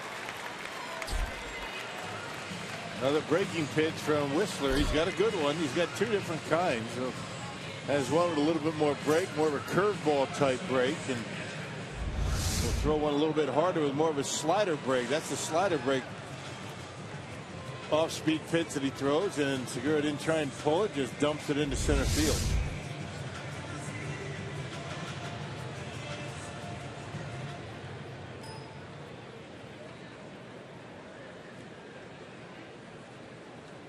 Here's Maldonado. Brewers could use a quick strike. Maldonado has some pop every now and then. He'll launch one out.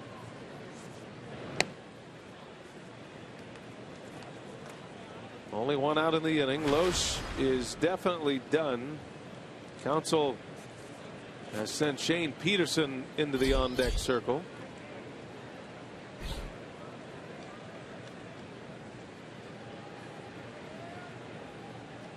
Corey Knebel, who just got back here to Milwaukee earlier today after being sent out Friday. Hey, go for it. It's gassed out there in the pen. He's thrown every inning that Loesch has thrown tonight.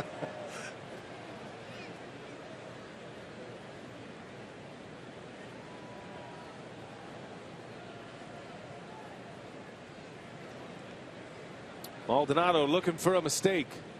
Brewers down 4-1 here in the 5th.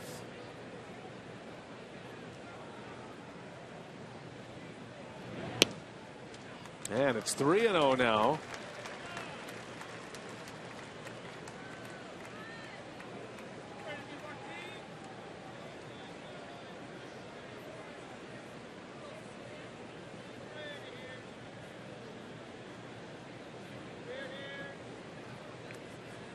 It's a different game when you get him in the stretch.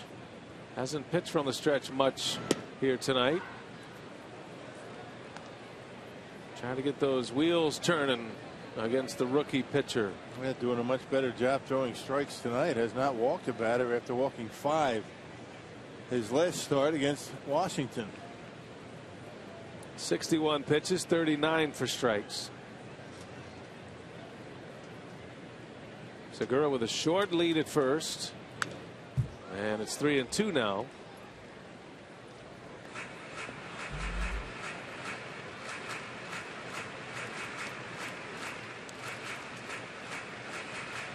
Last time up, Maldonado got a hanging breaking ball, got jammed a little, but he was able to muscle it into right field for a base hit.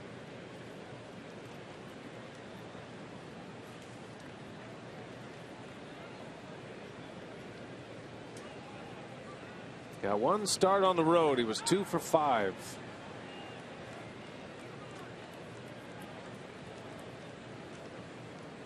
He's had a couple of walk-off moments this year. Had a walk-off home run against the Arizona Diamondbacks at the end of May.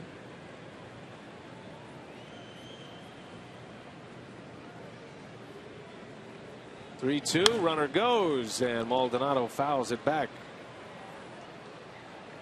Yeah, good pitch to hit right there. 94 right down the middle.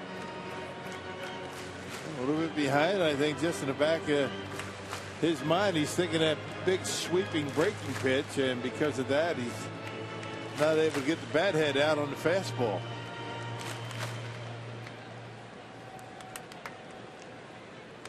That walk-off homer by Maldonado in the 17-inning game became the first catcher in Major League history to catch 17 innings and have a walk-off home run. Segura goes again, swing and a miss, throw to second, bounces. Segura's in there with a steal, and Maldonado is out on strikes. He had a couple of good pitches to hit in Martin and didn't take advantage of it. Then Whistler gives him that good breaking ball. Not a very big lead, decent jump, and yeah, good throw. I think Segura's out easily, but Pierzynski nowhere close. Stolen base number 12 for Segura. Well, here's a chance for the Brewers. They're going to send up Shane Peterson to hit for Loesch. Kyle goes 5 innings, 11 hits, gives up 4 runs, all earned. And Peterson is up there with a chance to drive in a 2-out run. As a pinch hitter, Peterson is 1 for 7.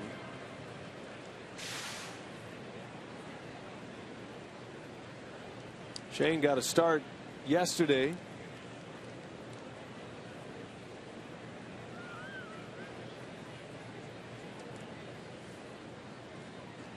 Had a beautiful diving catch in yesterday's game. He's played well out in left. He's showing a pretty good throwing arm, accurate. Took the collar yesterday. He was 0 for 4.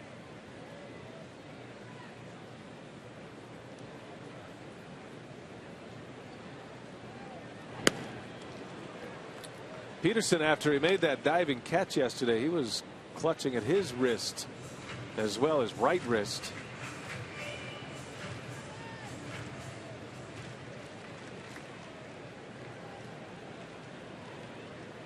Stayed in the game and getting an at-bat early here tonight. 1 ball, 1 strike. Segura with a lot of speed at second base. He's got a big lead too.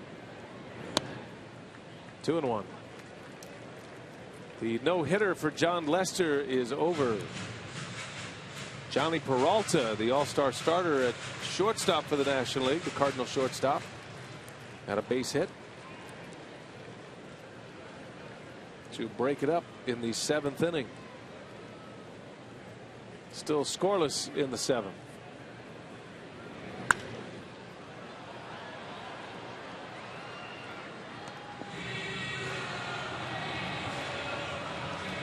If only big league games were 6 innings, we'd have a lot of no-hitters this year. Yeah, even 8 innings. Been a few going that deep.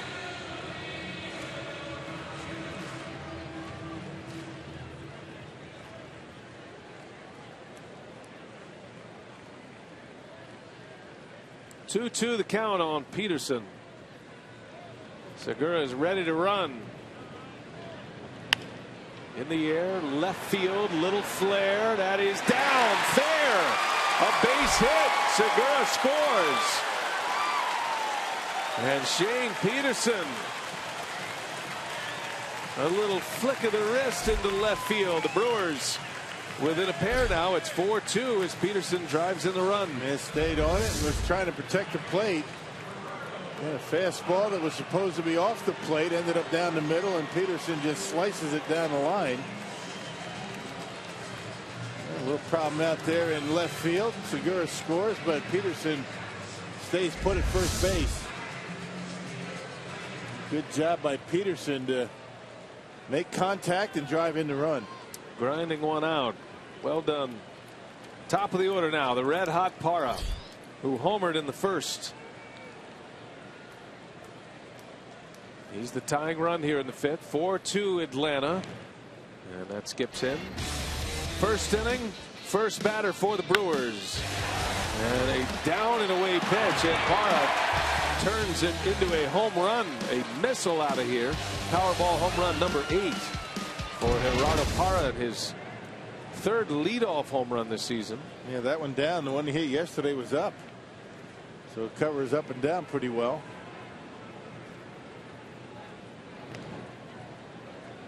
I'll tell you, the Braves, you could sense in that dugout and the way their reactions are, they probably feel like they've let opportunities get away here today. It's only 4-2. The Braves have 11 hits, but they've stranded 7 already in the first 5 innings. They have Loesch on the ropes, maybe a batter away from getting him out in the second inning, and yet he goes 5, posting 3 scoreless to finish his day. And the Braves only 3 for 11 with runners in scoring position. So as tough as it was on Kyle Loesch, could have been a lot worse.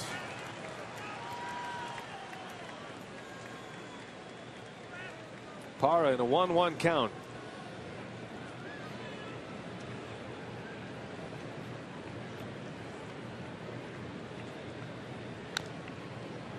One and two.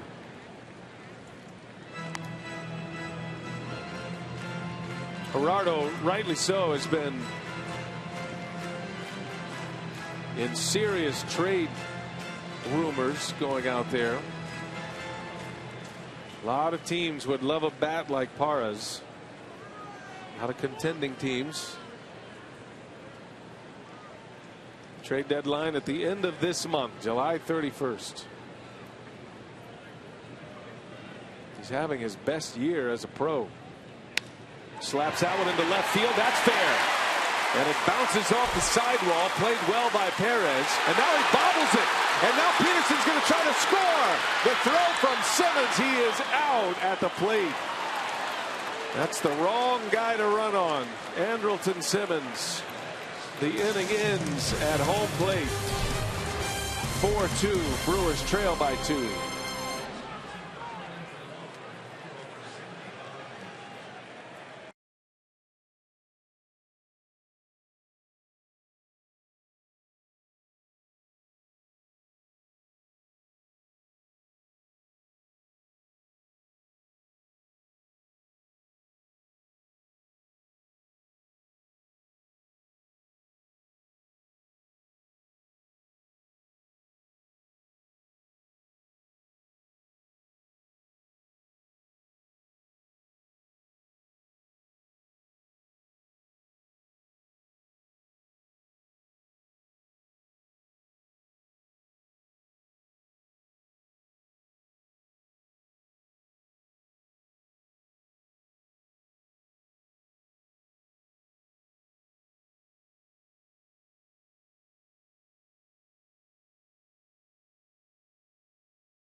To push the envelope a little bit, down a pair, and came back to get him. Perez bobbled the ball, but recovered quickly, and then he got it in the hands of the right guy, Rock. Yeah, the one problem is that Peterson slowed down around third base. Ed Cedar waiting around once he saw the bobble, but a little bit too late.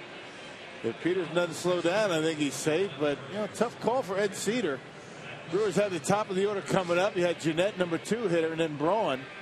You see the slowdown by Peterson, and by that time, a little bit too late. 7-6-2 on the relay against Peterson. Corey Knebel is in. And I thought he was going to be down in the minor leagues for a while, but with Matt Garza going on the disabled list, Knebel comes back. He was sent out on Friday. Brewers just needed some fresh arms. It's not that Knebel was pitching poorly by any stretch. Yeah, good numbers. I mean, throws hard, good overhand curveball. Knebel glad to be back in the big leagues and on the mound right away. Sophia's down there. She has more on Corey Knebel's return to the major leagues. Yeah, BA, you said Corey Knebel thought he was going to be back in Colorado Springs for a while, but said he got there yesterday morning and all he had time for was to have breakfast in the clubhouse before they told him that he was going to be going right back to Milwaukee. So he said he didn't even have time to do any baseball activities yesterday, but he was on the 4 a.m. wake-up call this morning and happy to be back. Little ground ball over to Lynn. Knebel covers, and Whistler is retired, the Braves pitcher. Much better than the news he had when he got sent down. It does take a little time to get back down to the minor leagues, but you get that call to come up. Can't wait to get back. And he's been good. It's a much longer trip on the way down than it is coming back. Right. No sense in rushing it. They usually give him 3 days. And, but called up today and said, we might need you today to pitch. Oh, I'll be there. No problem. More importantly, it puts the Georgetown, Texas trifecta back in place. That was the concern for you. I know. It really broke that up a little bit. The world was off its axis there for a while. It was uncomfortable.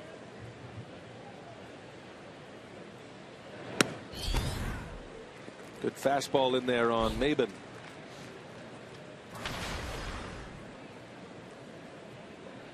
Maben has not been retired tonight. 2 for 2 with a walk. Scored twice and made a great catch last inning, robbing Aramis Ramirez of extra bases.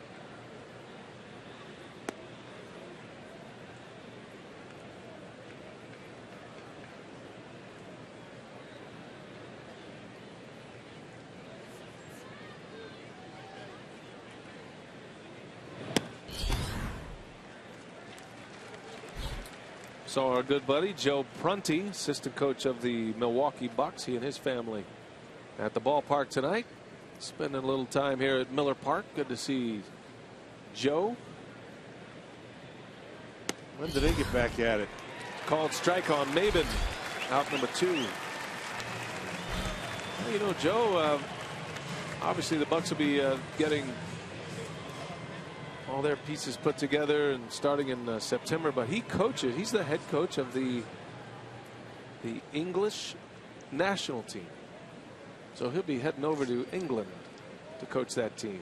Got a lot of international ties. Wish him the best after he heads to the NBA Summer League.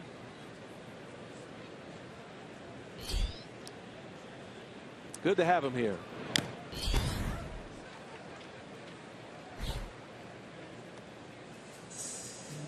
Bucks announced today they're going to be playing a preseason game in Madison and going to have training camp in the capital city, so that'll be fun. A lot of folks up there in Madison get a chance to see the Bucks. Markakis into right center. That's going to split the gap. Over to cut it off Gomez. Markakis into second with a double. A 2-out double by Nick Markakis, his second hit, both doubles here today. Picked on a curveball. He got a curveball and just rakes it into the gap. Goes down and gets it out over the plate. It hung up there a little bit. Knebel didn't get that one down the way he wanted it. And Markakis made him pay. Markakis swinging the bat well tonight. Couple of doubles.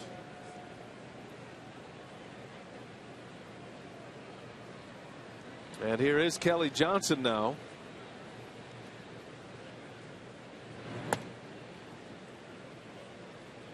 We could put Kelly Johnson in our little Central Texas trifecta too. He's from that area. He's from Austin. Went to Westwood. It's a baseball powerhouse. Did you identify any Texans in the girls' soccer team? I didn't. I think there are a couple, but I didn't go into the roster that deeply. No? But that's usually the first thing I do. I was going to say Texans and Wisconsinites. It's kind of where I start with my fandom if I've got no skin in the game. You know what I mean?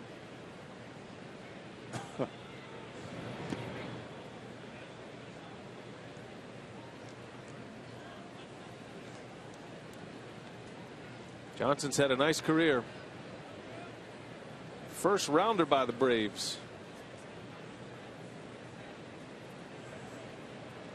Got one of those at home? That hat would play. No problem. Hook 'em horns. The 10 gallons really play, though. We got to get you in one of those. More like 12 gallons, but it works.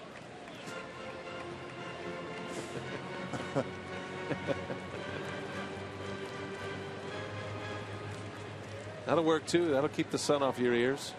Sun smart. Yeah, that's what it's all about. Overalls, that's a good look.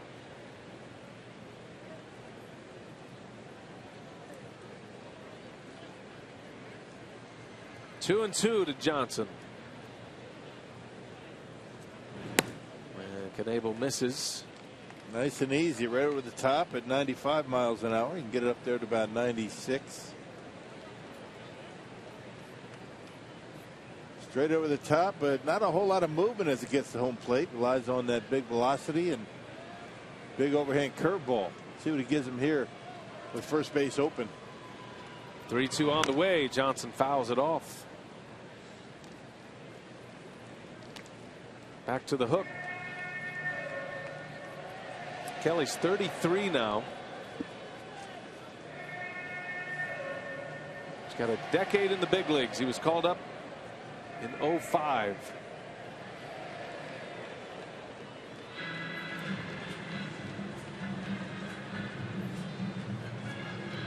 Had some big years with the home run ball. As they say, power plays, and that's why Johnson, even at 33 and not an everyday player anymore, kind of a platoon player, role player, but he's got that threat, that pop. And he's one of those few guys that can just go right into a lineup batting third, even though he's not an everyday player. He's kind of like Mark Kotsay at the end of Kotsay's career. Right. Can't play every day, but when you play him, you feel comfortable put him in the 3 spot or the cleanup spot. There's a lot of guys that get a little freaked out by those spots in the batting order. They put too much pressure on themselves. You're in that 3-4 spot in the batting order. You try and do things that you're not capable of doing.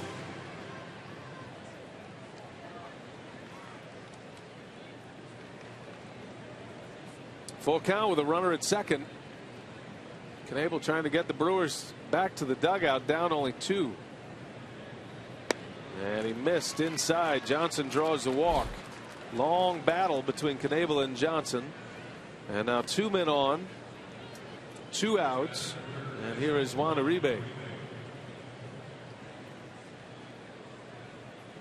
From the extremely patient Kelly Johnson to the extremely aggressive Juan Uribe. We had to look out first pitch.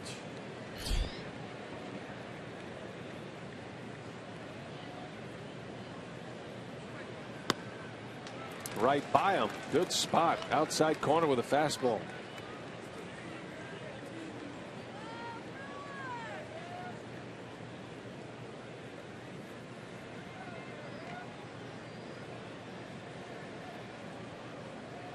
Braves have 12 hits. But if Knebel can retire Uribe, they'll have stranded 9 in the first 6 innings. And a base hit. Markakis around third. The throw comes all the way through. The tag safe. Good try. The bat was right there in front of Maldonado. Good throw in from right field, but Markakis scores the run. And it's 5-2 Atlanta.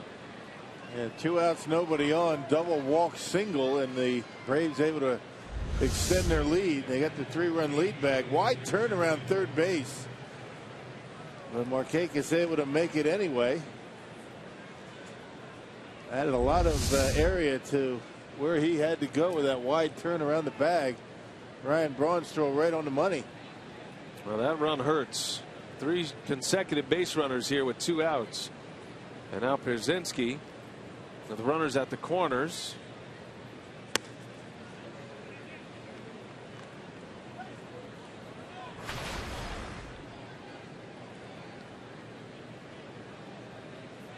Pierzynski's 3 for 3 tonight. 2 doubles and a single.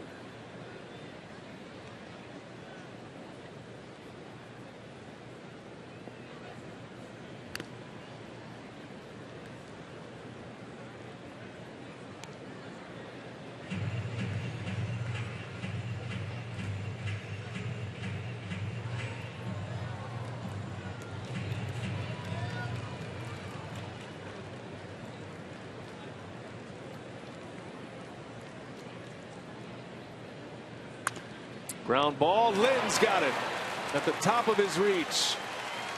And that will retire the side. But the Braves add 1 to their lead. It's now 5-2. We're heading for the home 6th.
The Brewers side of things, the Braves have 13 hits, but they only lead 5-2, stranding 9 runners on tonight. We're only in the bottom of the 6th. A lot of baseball to be played.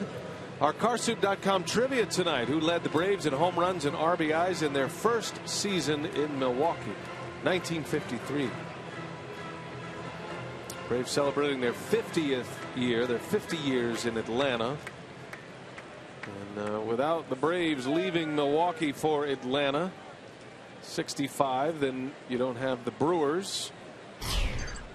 But Selig purchasing the Seattle Pilots, and then after the 69 season moving Seattle to Milwaukee. And you can see it all in 12 minutes at the Selig Experience here at Miller Park. Got to see that. It's pretty cool. That's a must. Scooter Gennett will start it for the Brewers. He's down 0-2. Brewers running themselves out of a potential big inning last inning.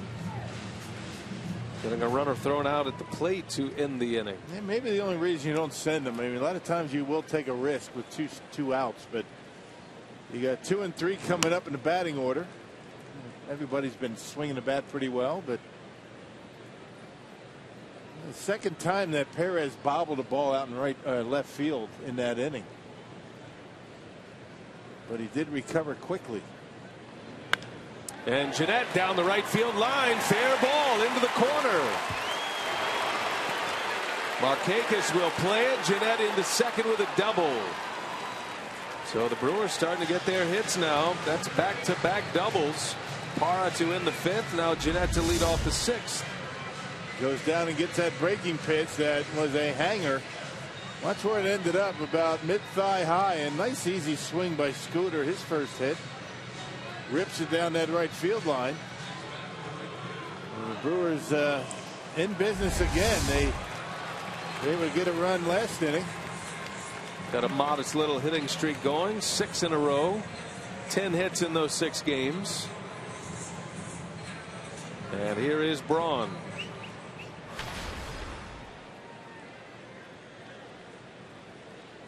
Braun, a strikeout victim in the fourth. Whistler didn't have a strikeout until he punched out Braun in that inning, and now he has 3 Ks.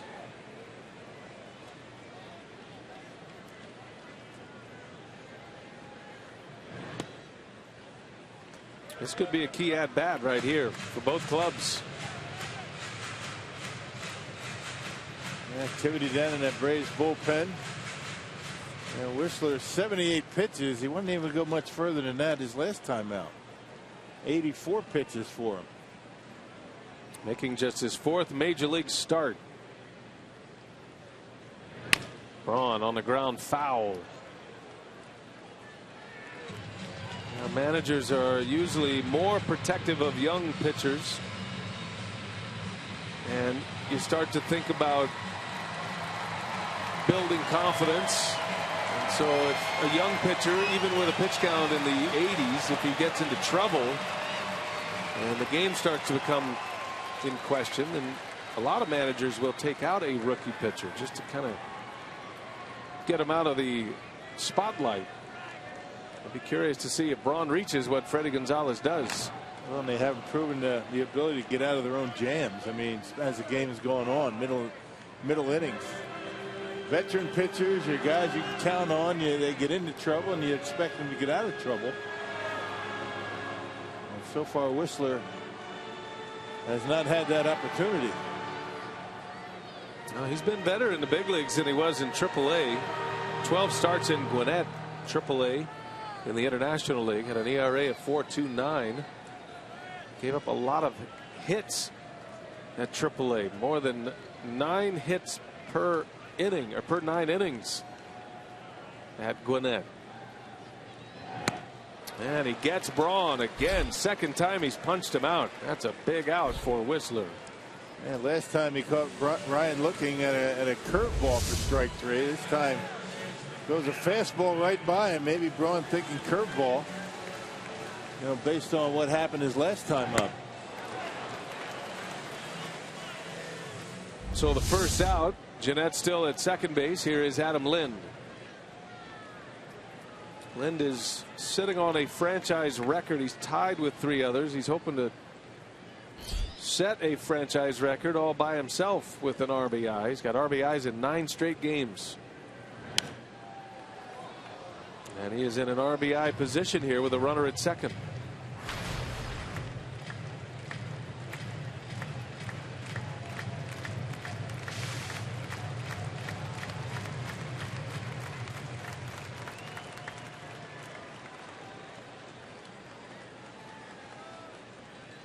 Jeanette with a leadoff double. That high fastball has been his nemesis tonight. Lenz chased a few. Whistler struck him out with one in the first inning. And Pierzynski really doing a good job getting this young man through the game. I mean, mixing up his pattern a little bit. And knowing that Braun might be thinking curveball with 2 strikes, throws a fastball, and back-to-back heaters to Adam Lind. That wily old veteran behind home plate.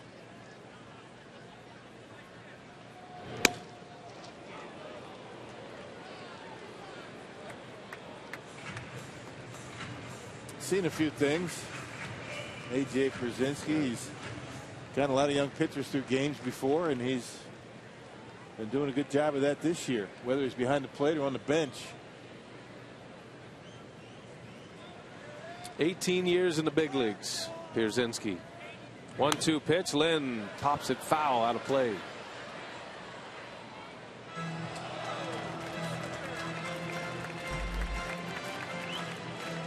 And Brzezinski probably thinking to himself, you know, I don't want this young man making a mistake with the breaking ball here. He did to Jeanette, and Jeanette ripped it down the right field line. So a lot of success with his fastball last couple innings.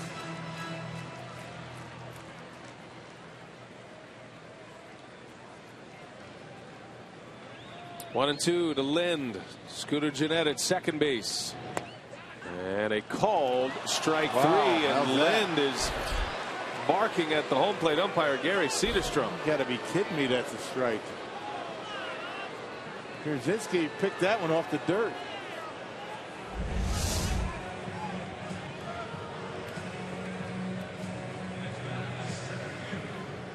Well, maybe. Just made it look bad.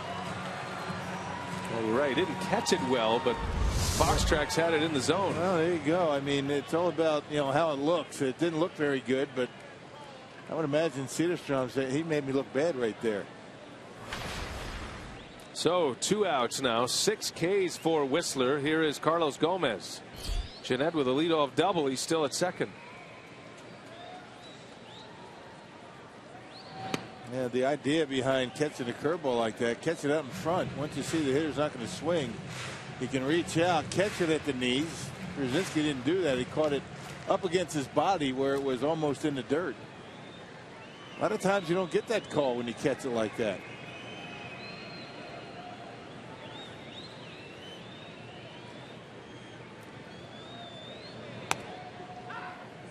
Fastball in there. He's really commanded the outside corner with his fastball to a right-handed batter. That's a key pitch. If he's going to do that, he's going to have a lot of success with his velocity. He didn't give you much time to make up your mind. 1 ball, 1 strike.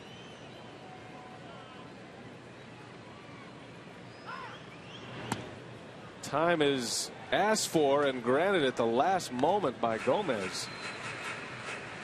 He was ready to go until time was called. He verbally asked for timeout, but you can't give up on it until the umpire calls time.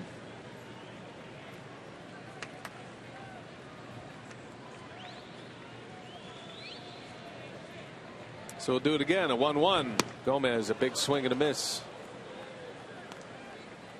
And again, that hand comes off the bat. You don't know if the wrist is bothering Gomez. He struck out in the 4th inning, and his left hand came completely off the bat.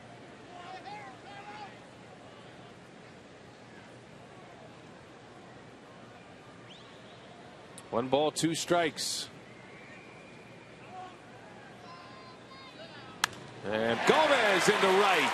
Markakis has a great arm. Here comes Jeanette. The throw to the plate, and Jeanette is safe. Yeah, that's just a terrible throw there. Not sure why you make that throw up by 3 runs. Markakis very deep out in right field. That was just a lollipop into home plate. Gomez read it and able to take second base, but a good job by Gomez making the adjustment on the fastball. Another fastball up in the zone, and he slices it into right field. Beautiful piece of hitting there by Gomez to drive in Jeanette. No way that Markakis is throwing out Jeanette that deep. That's just a lollipop throw into home. And Gomez gets himself into scoring position. 5-3 Atlanta. A 2-out RBI single by Gomez goes to second on the throw, and now we'll see if Ramirez can cash him in. A long ball ties this thing up. Starts him with a hook, and it's in there for a strike. Well, you see a lot of guys these days throwing to the wrong bases. The score dictates where you throw. With a 3-run lead, you throw into second base to keep another man out of scoring position. That was just a bad throw. Markakis is an excellent outfielder too. He's a 2-time Gold Glove Award winner, known for his defense and his throwing arm. They're playing extremely deep and right. There's no chance he was going to get Jeanette. Look how deep he is even for Ramirez here. He's the same spot for Carlos Gomez. Ramirez down in the count, takes a ball. Aramis, the reigning National League Player of the Week, coming alive in a big way on the last road trip. He is on a hitting streak of 8 in a row. 0 for 2 tonight. Had a line out in the second, and then Maven made a terrific catch on him sliding up against the wall his last time up.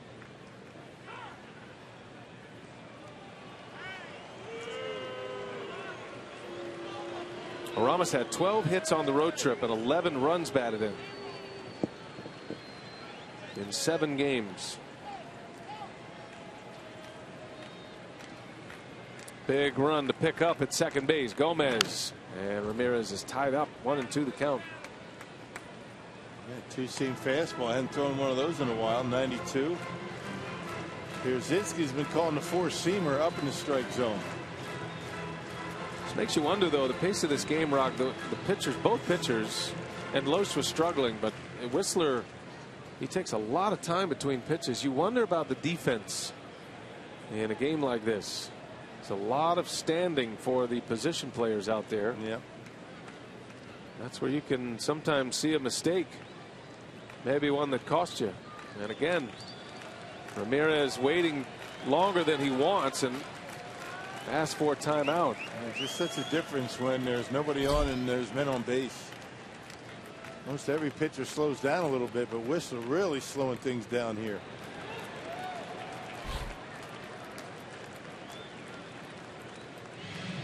It's got to be his last hitter here. Braves have activity in their bullpen. You know, Freddie Gonzalez would love to get him through this inning. His spot is due up 4th in the 7th, but he might not have that luxury.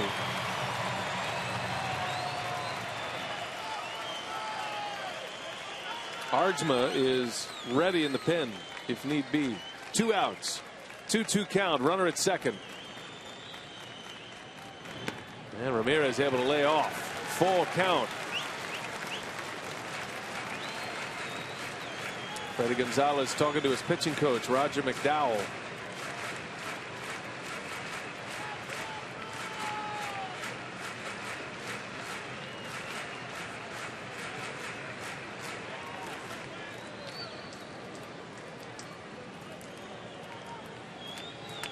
You can tell Whistler has had some sports psychology along the way. Closes his eyes before pitches, tries to visualize, I'm guessing. Takes a lot of time. And Ramirez saw the breaking ball, fouled it away, got a hanger. Hung a little bit too much. Sometimes they're so bad they're good.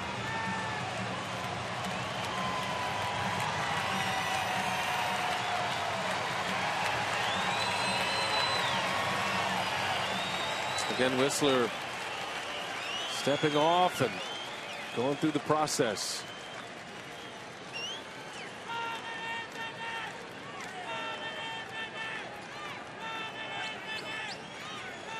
Full count. Gomez ready to run at second base. And Ramirez turns it around foul. Tell you what, Aramis' swing is back. Don't know if he'll get a hit this at bat or not, but he's dipped into the fountain of youth here in the last 10 days or so. He's starting to get to those fastballs. And he's starting to lay off that slider that's off the plate. We saw him do that in this inning. We saw him do that on the road trip, and because of that, pitchers are having to throw in more strikes. Looking for a mistake here. 3-2, 2 outs again. Ball 4. What an at-bat by Aramis Ramirez. Well, if the Brewers come back to win this game, you can circle that plate appearance by Ramirez, and Freddie Gonzalez is going to make the call here. Yep, an 8-pitch at bat ends up being a walk. First and second, the tying run is on, and Whistler is going to be lifted after 5 2/3. Pitching change at Miller Park. Brewers have something cooking here.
Brewers rewind. Kelly Johnson got it started here tonight. A 2-run home run in the first inning. Gerardo Parra answered with a leadoff home run for the Brewers in the bottom of the first. Markakis, a couple of doubles here tonight. And then it was Kelly Johnson once again who drove in a run in the second. Shane Peterson, in a pinch hit appearance, drove in a run for Milwaukee, and then the Braves were able to add one on to make it 5-2 just a moment ago. 2-out RBI single for Carlos Gomez, driving in Jeanette, who had doubled to start the inning. Gets you caught up on our AT&T Uverse Rewind. It is 5-3 Atlanta. 2 on, 2 out. And Gene Segura is coming up. New pitcher in the game for the Atlanta Braves is a former closer, David Ardsma. Yeah, he got called up on June 9th. The last pitch against the Phillies. And inning in 2/3, gave up a run, but struck out 3 batters. So he's got some pretty good stuff. 11th appearance and a .270 earned run average for Ardsma. Used to throw it in the upper 90s. Doesn't have that kind of velocity any longer. As he dumps one in on Segura for strike 1. Segura's been a good hitter recently. He's a good guy to have at the plate. Had a single, a stolen base, and a run scored his last time up. That was in the 5th. At the plate, presented by Wendy's.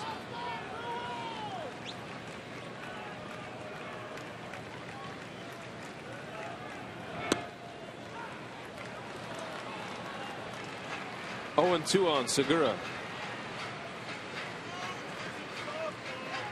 He's hit 5 in a row. Segura with 11 hits in those 5 games. He has driven in 3 runs as well in the 5 games. This is where he likes to just use right field, just dump one into right. Good speed at second. And he sends one into right center.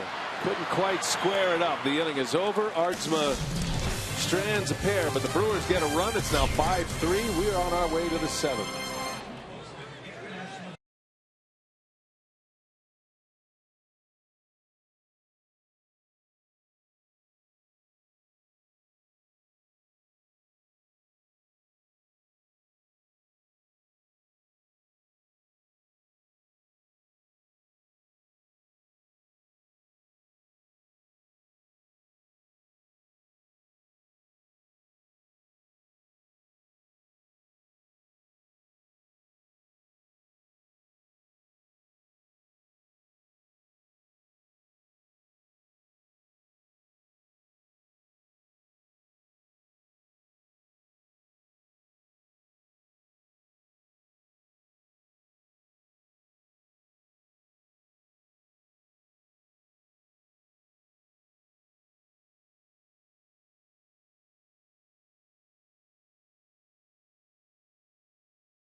The 7th inning, and just a reminder that all season long, kids 14 and under and seniors 60 and above save 50% on tickets to all midweek day games at Miller Park, including this Wednesday when the Brewers take on the Braves at 1 o'clock. For tickets, visit brewers.com/fan-values. New pitcher for the Brewers. Knable is out. It'll be Jonathan Broxton to pitch here in the 7th inning. 5-3 Atlanta. Earned run average just a touch under 7. Last pitched on Saturday and tossed a scoreless inning. A scoreless 9th inning in the Brewers' victory against the Reds on 4th of July. 32 punchouts for Broxton in 31 innings. Home run ball has been an issue for him. He's given up 5 of them this year. He's got the bottom half of that Braves lineup to deal with. Pedro Siriaco will lead off for Atlanta.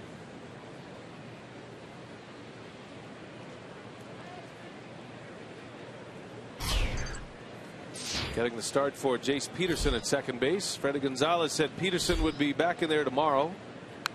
And Andrelton Simmons would have a day off tomorrow, most likely. So Ciriaco will be enjoying some playing time.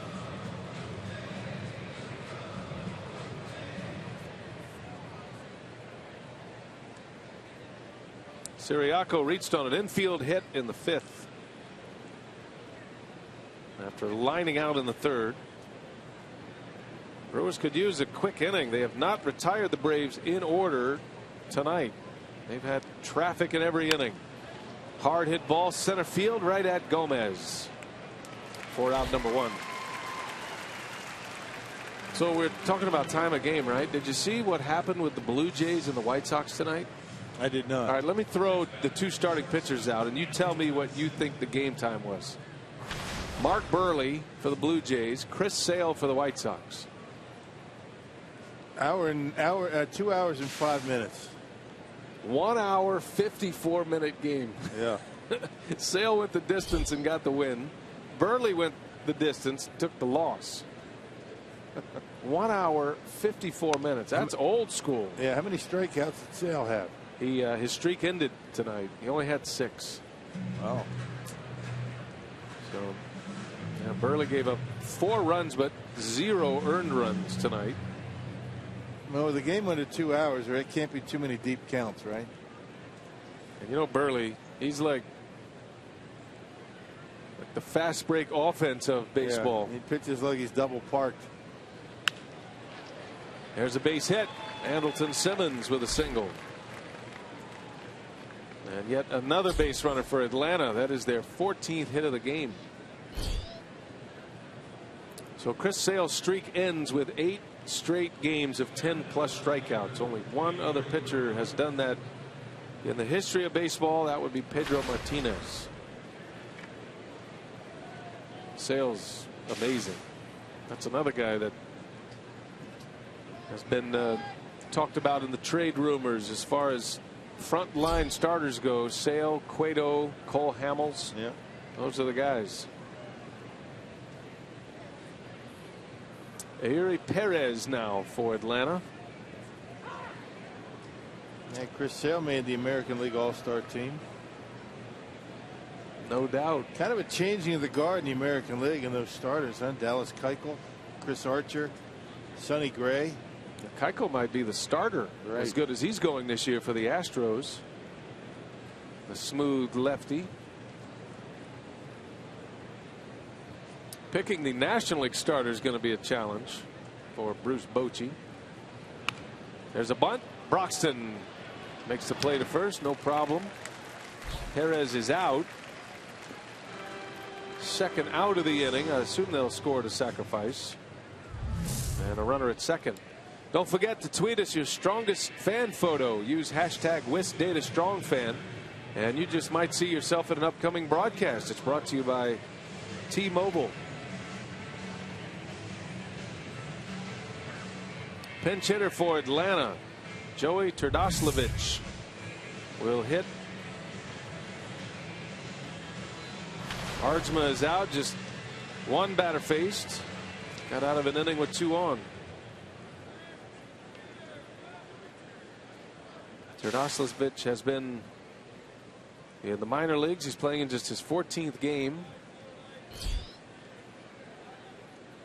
Man, he's got a pinch hit home run this year. Did that against the Padres. Runner at second, 2 outs. Broxton put it by him. A little late swing and a foul ball.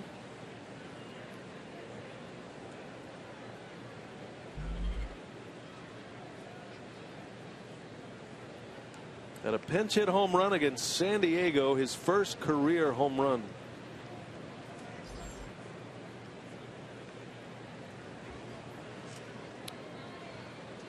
Might see him get a little time at first base in the absence of Freddie Freeman.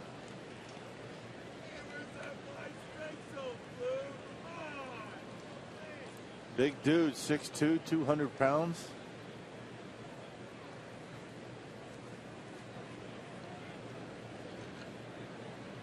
Looks like a Turdoslavich.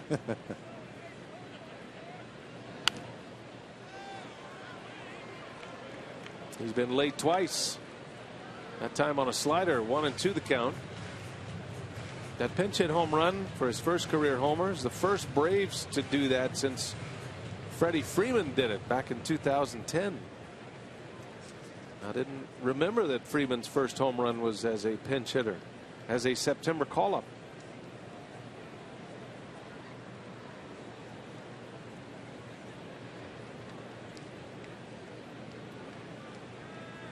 Simmons at second.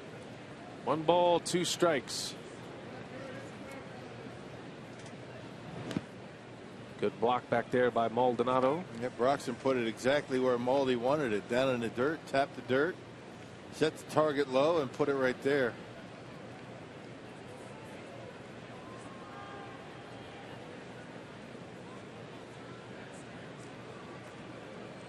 Tardoslavich spent nearly 2 months on the disabled list with a wrist injury.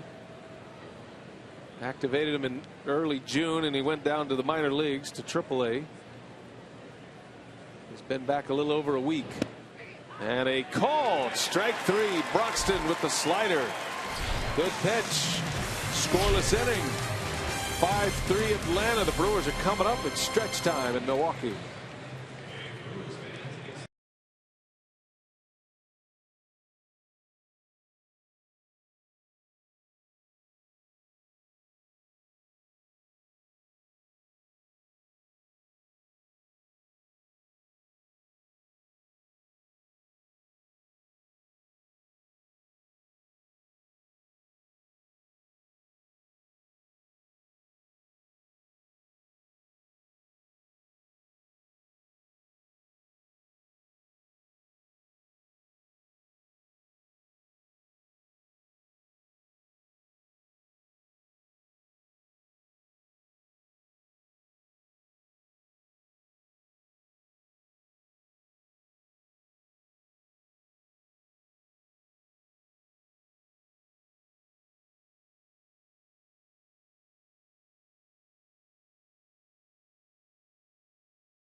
Five-3 Braves lead the Brewers. The Milwaukee Braves on a roll here at Miller Park, part of the great tradition of Major League Baseball in Milwaukee. Who led the Braves in home runs and RBIs in their first season in Brewtown? That was 1953. It's our Carsoup.com trivia, and it is Eddie Matthews, one of the great Braves. Not a bad year. 47 homers, 135 RBIs. Wow. A couple of World Series there, a World Series title for the Milwaukee Braves. That's cool to look at some of those names. I wonder how much some of those guys would have made had money been the way it is today. I mean, like, you know, Hank Aaron, Eddie Matthews, Johnny Logan, Orange Spahn. Yeah. Luis Avilan is on the mound for Atlanta. Yep, the only left-hander in that Braves bullpen. He's actually better against right-handers than he is against lefties. Lefties are hitting over 300, 305. Right-handers at a 159 clip. Overall, a 306 earned run average in game number 43. So he works a lot, usually in there and out quick. He has very good command. He's only walked 7 all season. Brewers are going to send Maldonado to the plate to start it. Looks like a pinch hitter. Perez will hit next. 8, 9, and 1 coming up. Brewers are down 2 despite being doubled up in the hit column by the Braves. 2 hot teams coming together here. Little tapper. Maldonado out to Avilan. There is out number 1. That was easy. 1 pitch, 1 out. Braves have won 5 of their last 7. And of course the Brewers winners of 8 straight. going to announce Hernan Perez as the pinch hitter.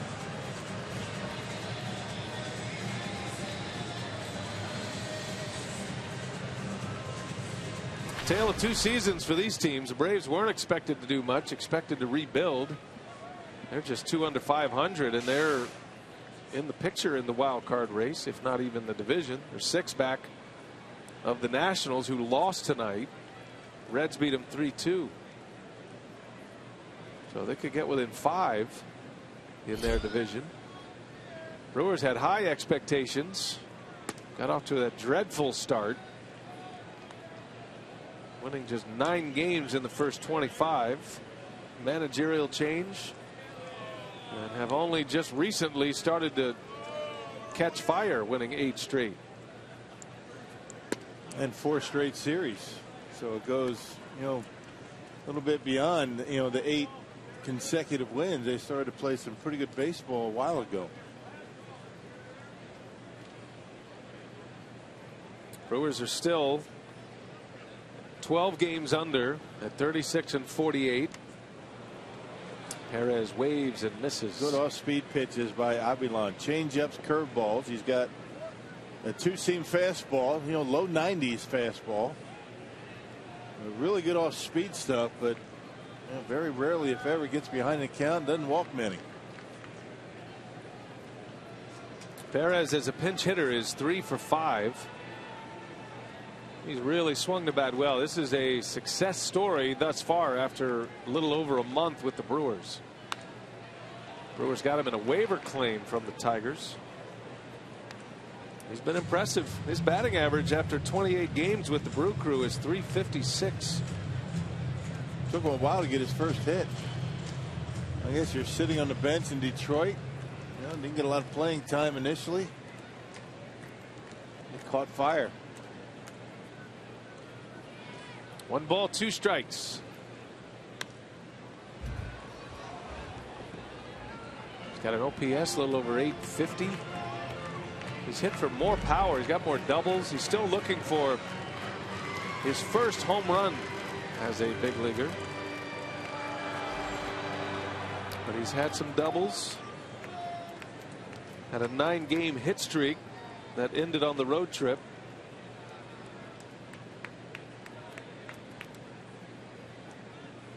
He's in a hole, 1-2.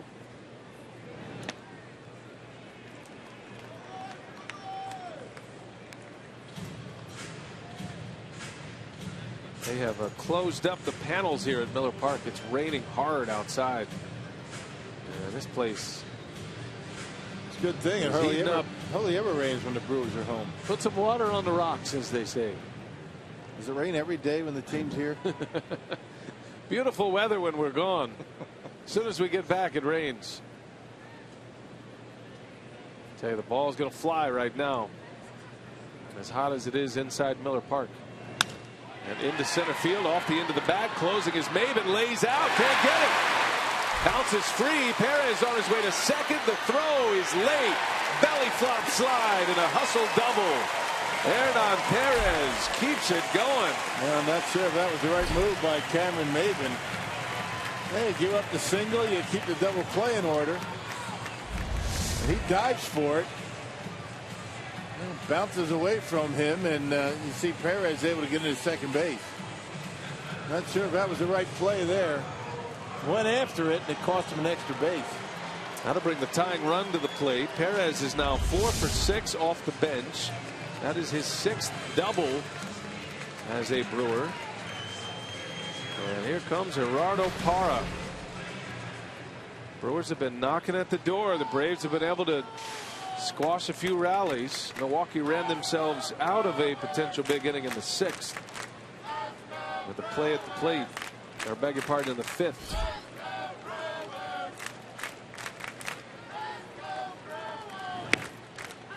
Tough matchup here for Parra. Zipped that one in at 94. Pretty good fastball. Well, lefties hitting over 300 against Avilan. Let's see what happens. Yeah, Parra's been pretty good against lefties this season. Finally getting a chance to play against left-handers after being in a platoon all those years.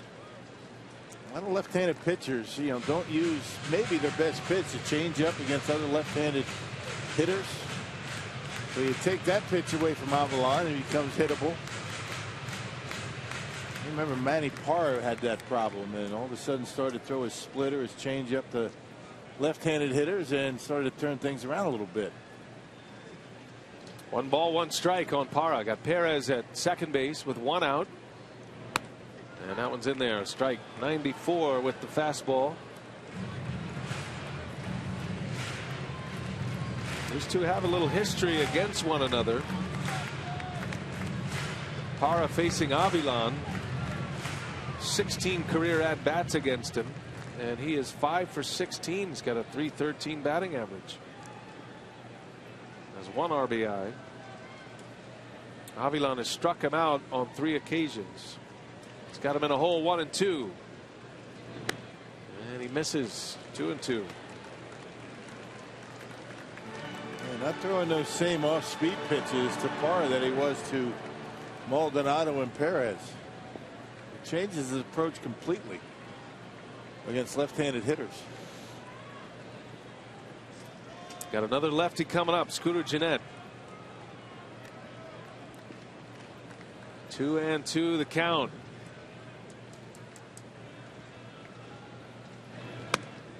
He missed again. Another fastball. Now it's 3 and 2. Well, you can almost see Parra going through the mental Rolodex there. What's he been throwing? The fastballs he's missing in this location. Well, he doesn't really have a slider. He has the changeup and the curveball, so you don't have to worry about that if you're a lefty. You know that Parra's aware of that because they have that information in the Brewers dugout. Looking for a mistake. Tying run at the plate here in the bottom of the 7th. It's been a grinder of a game, but the Brewers are within 2. And Parra into right field. Markakis is there to make the catch. He barreled it up. He was a little off balance. It was the first breaking pitch that he threw. Hit it pretty well, but right at Markakis in right. All fastballs until he threw that off-speed pitch. Had him out in front. Second out of the inning. And here is Gennett. Scooter with a double his last time up. He's actually homered against Avilan in his career. 4 for 12 against this pitcher.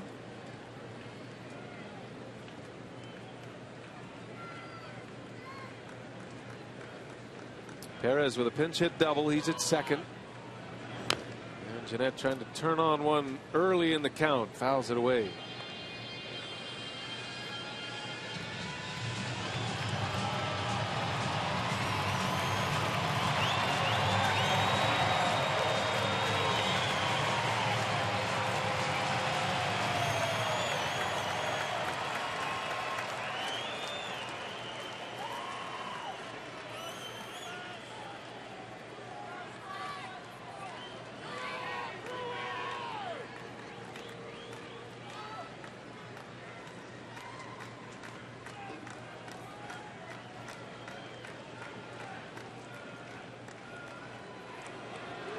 Quick chat, Pierzynski and Avilan.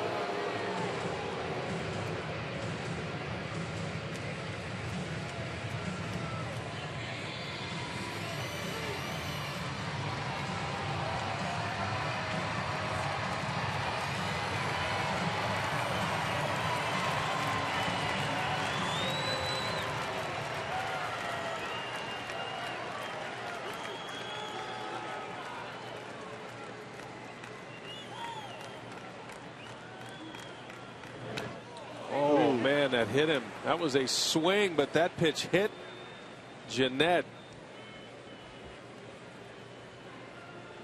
That was right at him, and Scooter had decided that he was going to swing, and let's see where it gets him.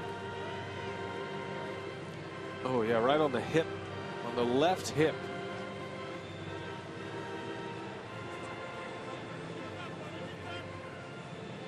And I think the ricochet Ouch. Got Cedarstrom as well, the home plate umpire. That's a double ouch. Not only do you get hit by a pitch, but the swing counts first. Yeah. So it's 0-2 on Jeanette. That's what you called swing mode right there. Yeah, I guess. That ball started there and never really broke. That was a fastball. 0-2. Little jam shot. Here's Simmons, the Gold Glover. The throw is in time. And Jeanette is out, and he's got an ailing hip. Brewers strand one. They still trail by 2.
Well, the Brewers have been knocking at the door a little bit here in the last few innings. They managed to score one in the 5th and then one in the 6th, but still trail 5-3. Our Miller Lite What's on Tap. Tyler Cravey's going to get the start tomorrow, minus the hair.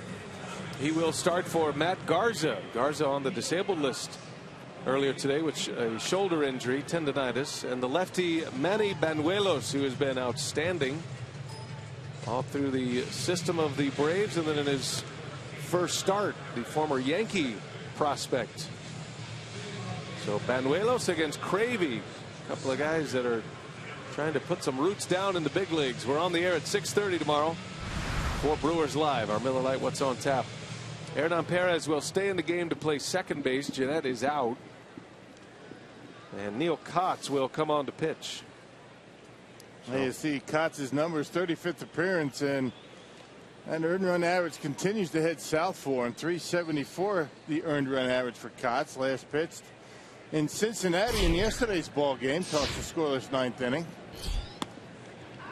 Top of the Braves order coming up: Maben, Markakis, Kelly, Johnson. Markakis and Johnson are lefties.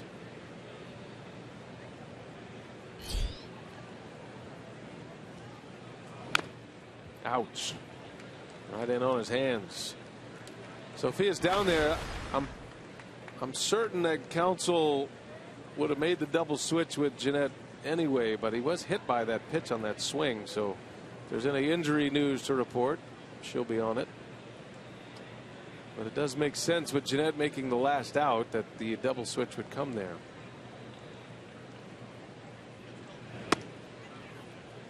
Had the Brewers been in the lead, it would probably be Ramirez who comes out. Yeah, and I would think that, because of the double switch, that Kotz might be in there for another inning, if need be, anyway. Yeah, maybe so. On the ground, right to Perez. Just in the game.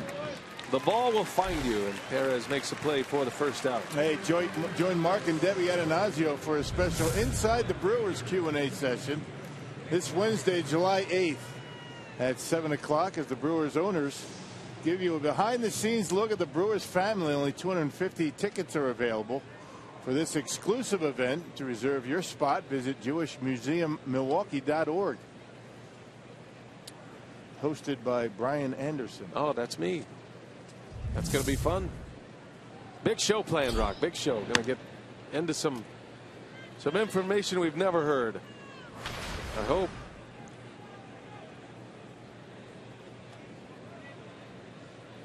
After the day game on Wednesday. Right. Markakis takes a strike. Might have been a swing anyway. 1-1.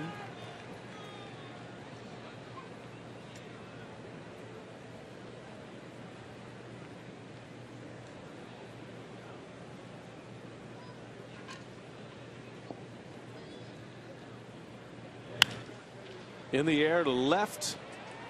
Routine for Parra. 2 outs. Yeah, Kotz has been very good. He got off to a rough start this year, allowing a home run ball, but as of late he's been able to locate better, keep that slider away from left-handed hitters, able to turn that fastball over to right-handers, and has been very effective. Here's Kelly Johnson. Yeah, Kotz and Smith from the left side. And Brewers have 6 right-handers in their bullpen.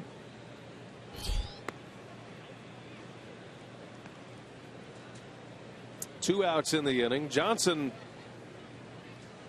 driving in 3 of the 5 runs for Atlanta tonight. 2-run homer in the first, had an RBI single in the second. Brewers are in the game. It didn't look like it was going to be that way. But give credit to Kyle Lohse when he certainly didn't have his A game, not his B game, maybe his C game, and he's still able to muscle through it and give him 5. Well, he found his slider about midway through the 3rd inning. And that saved him a little bit, got him through 5. And a lot of mistakes with the fastball in the first couple innings. Brewers are hoping to take him off the hook the way they've been scoring runs. Not out of line. That ball's hit well center field, but right at Gomez. So Neil Kotz, a couple of hard hit balls for outs, 3 up and 3 down. He's coming up. Ryan Braun will lead off. The Brewers are down 2. We go to the bottom of the 8th.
In the bottom of the 8th inning, 5-3 Brewers very much in this contest.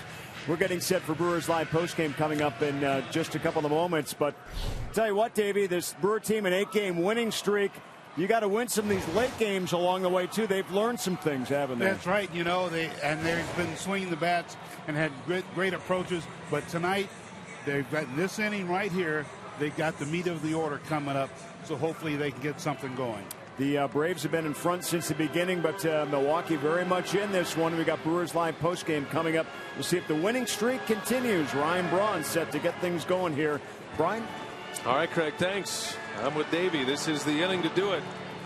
With the heavy hitters coming up, Jim Johnson is on the mound for Atlanta, former Orioles closer. Yeah, he's been outstanding as of late. A hard thrower, you know, low to mid 90s with a fastball. And Johnson, a changeup and a curveball.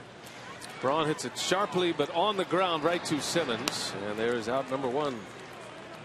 Johnson with that great sinking fastball. He's always an interesting guy to watch with the Baltimore Orioles. You know, he didn't just strike a lot of people out. Matter of fact, at one point he was considered to be a starter, but he took the starter stuff and the 4-pitch pitcher stuff to the mound as a closer. Had back-to-back 50 save seasons for the Orioles. 51 saves in 2012. He had 50 the next season in 13. He's got 5 saves this year. He's had 14 consecutive scoreless outings. And all went south for him after that 13 season. Really in the postseason. That 2013 playoff series against the Yankees. Powerball home run leaderboard. Braun at the top. Lind is one behind him. And Lind's streak of RBIs in consecutive games is at 9 and is in jeopardy here.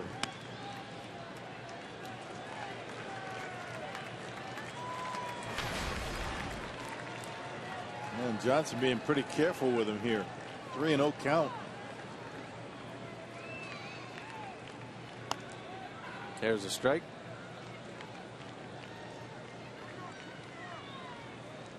Lind has seen him a lot. 19 career at-bats against Jim Johnson. 6 hits.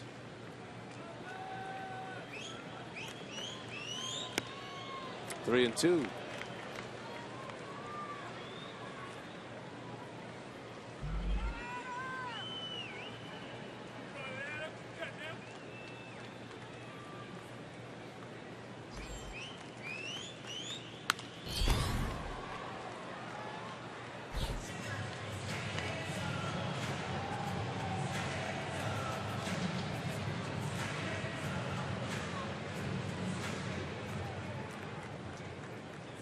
Johnson in his first year with Atlanta.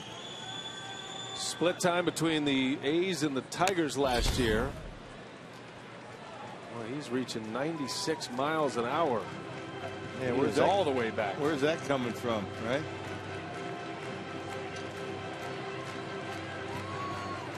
Since that 50 save season in 2013, he's only had 7 saves, 5 of those coming this year for Atlanta. He and Jason Grilli and racking up a bunch. He's got a pretty good idea what he wants to do with Lind, doesn't he? Look at that fox tracks, that cluster of pitches. Everything is away. Except that one. That one was in and barely in. On the 8th pitch, Adam Lind draws the walk. Didn't miss by much. Everything away. Brzezinski thinking along the lines that you were. Everything away. Let's try and surprise him inside. I think they did, but he just missed the corner. So the tying run will bat once again. Carlos Gomez, who drove in a run with 2 outs in the 6th inning, to get it within 2. Could tie it with 1 swing of the bat here.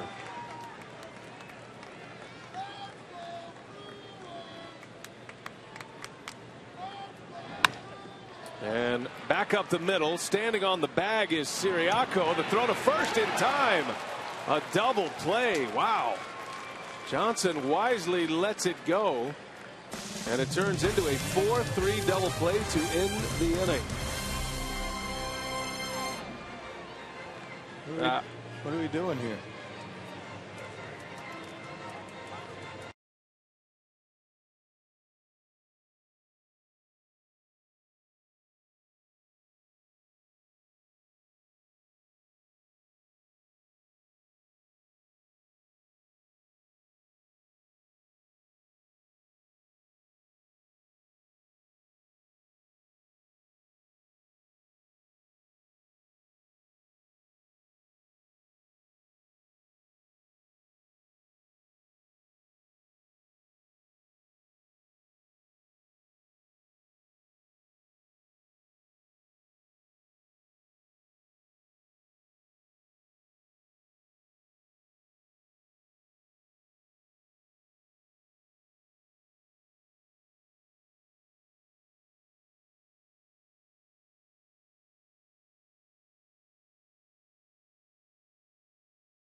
inning.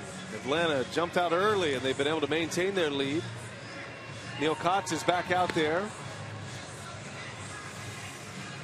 I know our crew is excited to get to that RoboCam and get that bug off there. Of all places to squat down and sit for the rest of the night. I mean, Miller Park's a big place. You see it? Right there. Yeah. I mean, he's having a blast. Hanging out on the RoboCam. Can't shake him either. Why don't you crawl up there after the game, Rock, and remove that insect? I'm afraid of heights amongst all the other problems I have. Here's Uribe. He'll start it in the 9th inning. Uribe had an RBI back in the 6th inning. 2 hits tonight. We have guys on our crew that scale up there all the time, checking out that camera.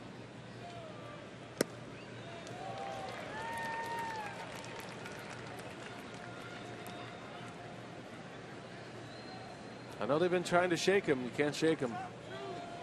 He's hanging on for dear life, that bug.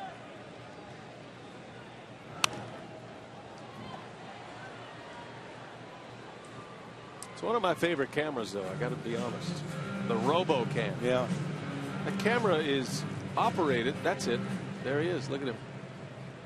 I can't tell if it's a spider or another bug. That camera's operated from up here in the press box. I think a bug covers it, I believe. You don't have to be any more specific than bug. Well, I don't know. If it's a spider, then, you know, a bug will eventually move on, but a spider might just set up shop there. Spider's not a bug? I mean, I'm just saying, like a regular bug other than a spider. Spider's an arachnid. Oh, okay. And there may be some weaving going on, which would only mess up the camera, but it could be worth some fun watching our man Tom go up there and take care of that thing safely, I'm sure. Uribe strikes out, coming out of his shoes. And down he goes for the first out, and Kotz has retired 4 straight. Yeah, breaking ball up in the zone, and Uribe's eyes got big because that's a hanger, and he just came up empty. That's a big hack and right underneath.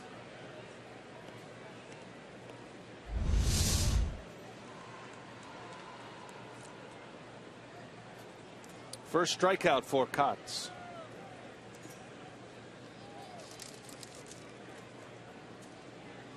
Pierzynski. Boy, look at his jersey. It is soaked through.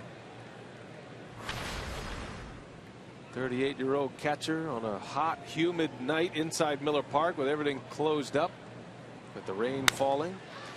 And he's having himself a good night at the plate. His 4th hit. 4 out of 5 tonight for A.J. Pierzynski. That is hit number 15 for Atlanta.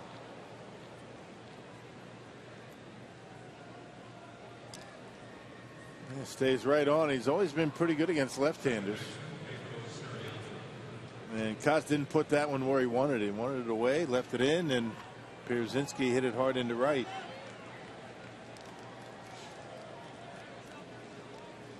We'll bring up Siriaco.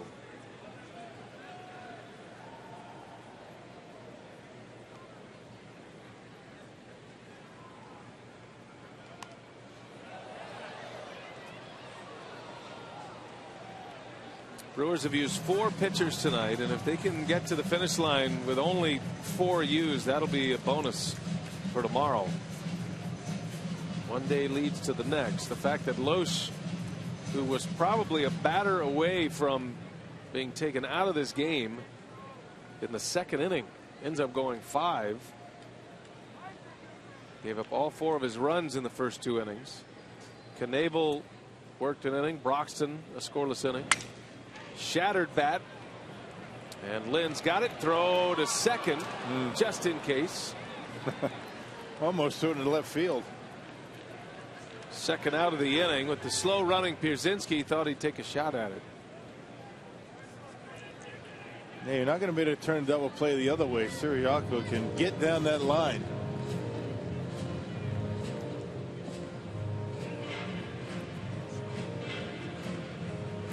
Here's Simmons.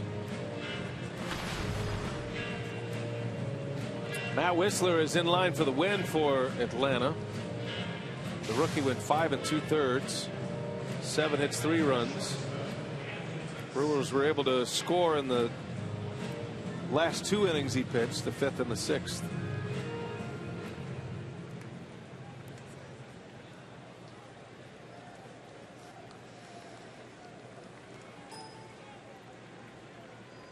Whistler trying to win his 3rd game in his 4th start.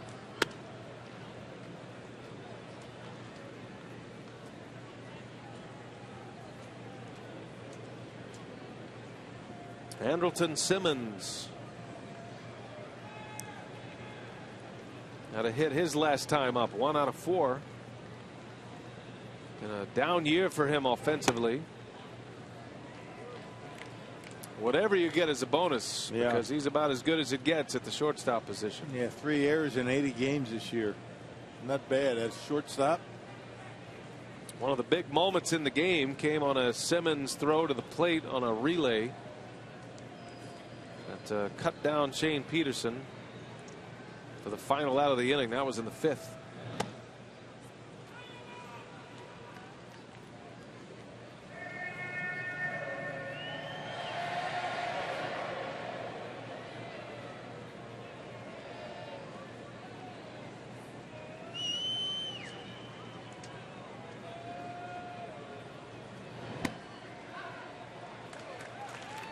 Had a walk-off tonight in the big leagues. Brian Dozier hit a walk-off home run. His 17th home run. Twins beat the Orioles. Dozier didn't make the All-Star team on the regular list. He is in the final vote. It would be a shame if he didn't make it. Right. Yeah, Glenn Perkins made it as a Minnesota Twin, the closer. 2-out walk issued by Kotz. One of the best offensive second basemen in baseball. No question. Yeah, he leads the American League in extra base hits. He has 17 homers. And the starter at second base will be Jose Altuve. Not a bad choice. Jason Kipnis made it at second base for the Indians. He was a player selection. But yeah, that'd be the biggest snub, at least as far as I can tell. Adam Lynn's got a beat for a snub right now. His numbers comparable to the 2 first basemen that made it outside of the starter Goldschmidt. Adrian Gonzalez and Anthony Rizzo. Something tells me, that Adam Lynn he's not going to let it bother him too much. Not that kind of guy. That's true. He calls himself what, a serviceable first baseman in the big leagues? That's how he describes himself. Right. I've been a serviceable first baseman. Well, he's way more than that this year. Yes, he is. He's actually, he's been healthy this year. He credits the Brewers athletic training staff for keeping him healthy. He's had a great year.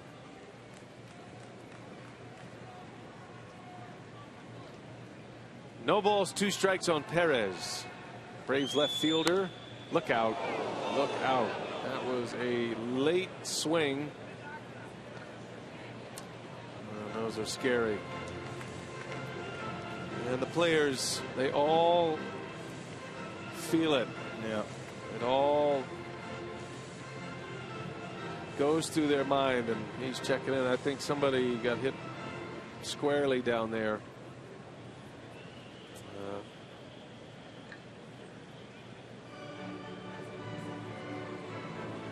Yeah, even when you're watching, a line drive like that coming off the bat, there is no way to really be able to get out of the way.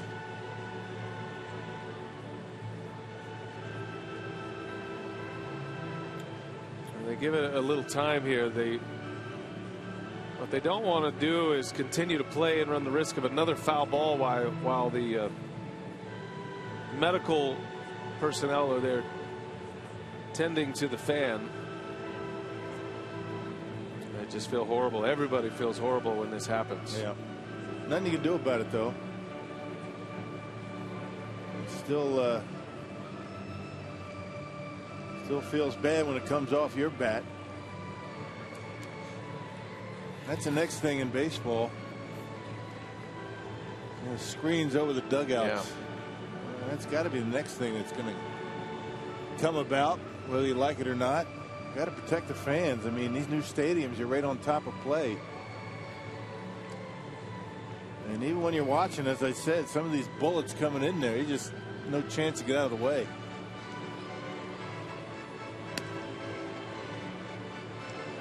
Potts will throw a little to get loose. Again, they usually wait until the medical personnel can clear the area. Certainly don't want to put yourself in a position not to be able to fight off another foul ball.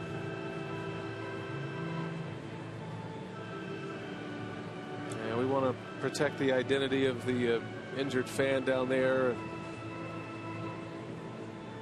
does look pretty bad.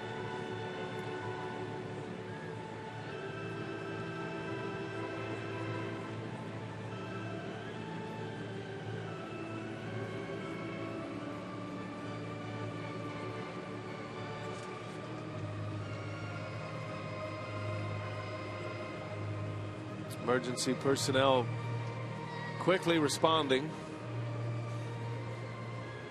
They have stations all throughout Miller Park, and they are quick to react in moments like this.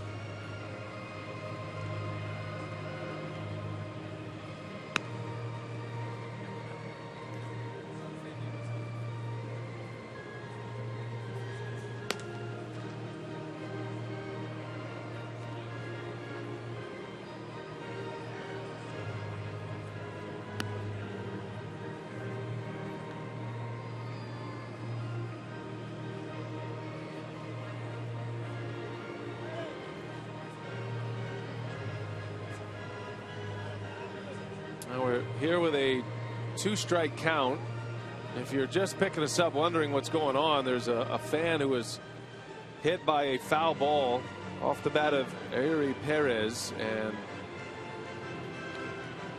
the umpires are just asking the players to take a minute here, and as they clear the area, they don't want to put the fan or any of the other folks in that area in any more harm. As you mentioned, last thing that they want to have happen is they attend to whoever it is down there that got hit, that another ball comes flying in there. Now we saw Andrelton Simmons kneeling. You didn't see his thoughts with that fan.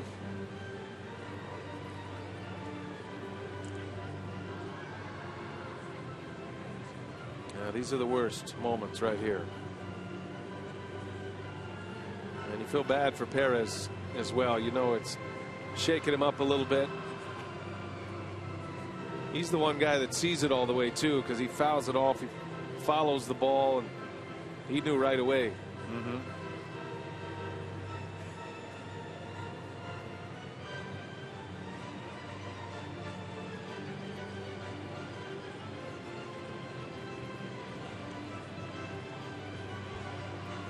We're in the 9th inning here in Milwaukee.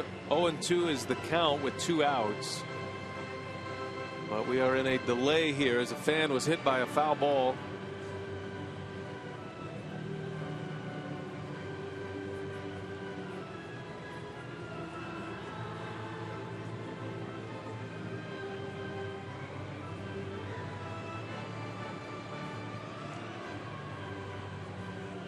This fan has a number of emergency personnel around her.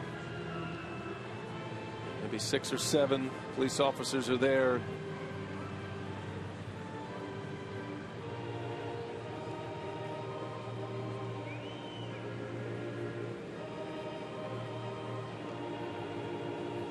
You just have to be so careful in a spot like this. Yeah, you don't want to move anybody until you absolutely know that you're not going to do any further damage. Looks like a head injury.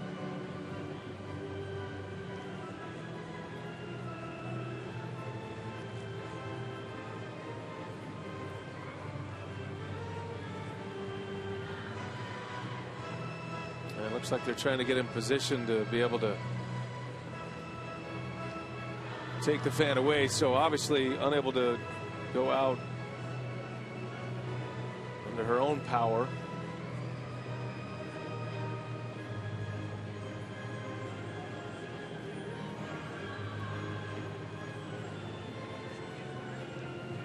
A lot of concern in that Brewers dugout, and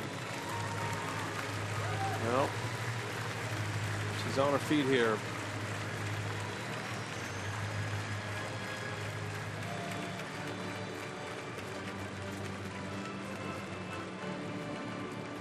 They just feel horrible. Yeah. Moments like this. We're thinking about her and praying for her that everything's okay there. Yeah, 1 minute you're enjoying the game, next minute you're being taken out. Just like that.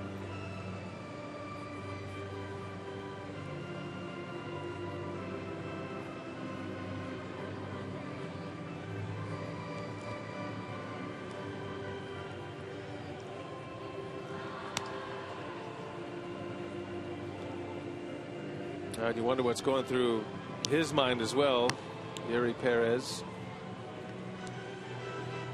And he's got to get back up there and hit in an 0-2 count. Cox is going to continue to stay loose.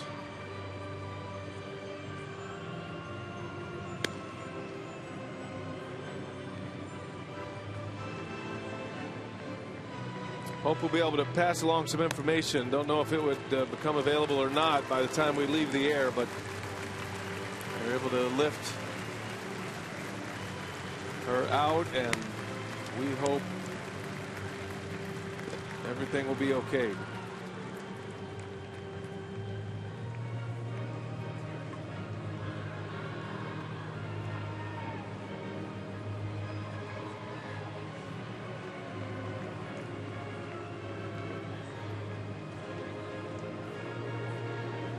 So we get back to baseball now, which doesn't seem so important.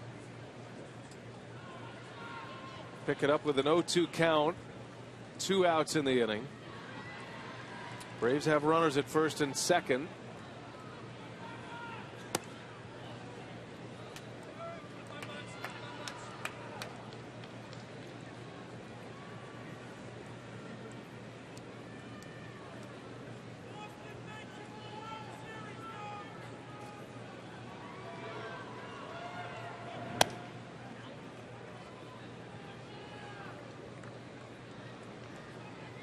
Now Perez has a chance to add to the Braves lead. Cott's trying to get the Brewers up in the 9th, only down 2.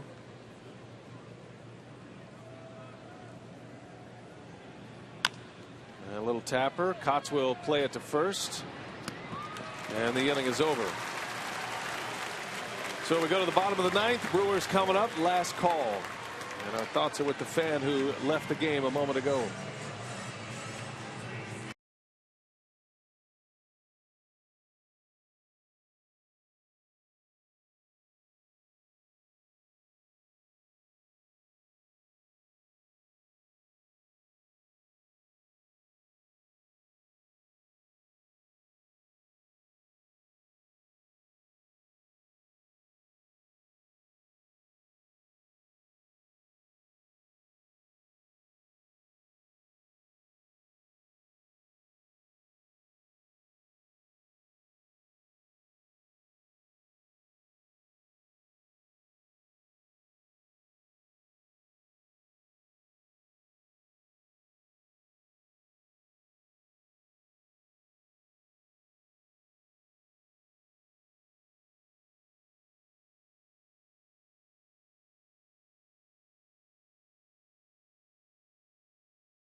on the mound. The Brewers down a pair, and their last at bat coming perhaps. First inning, it was our shining moment of the game, brought to you by Marshfield Clinic. Gerardo Parra with a home run. His third leadoff home run of the season, his 8th overall, and he's posted 2 more hits tonight.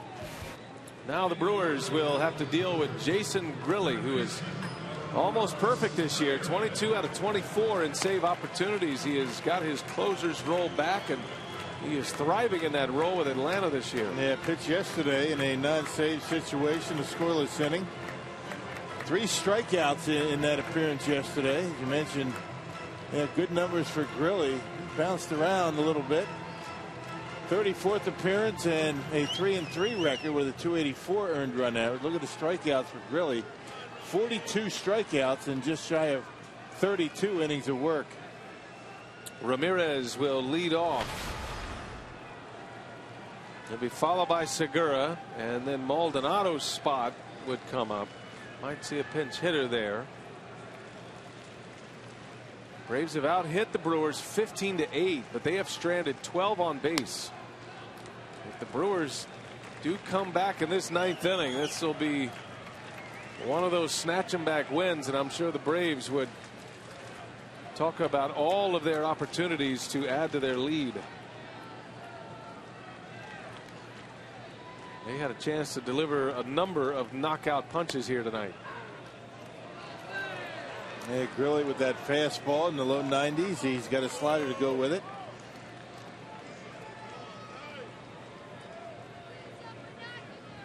And he's got a changeup that he'll flip up there from time to time.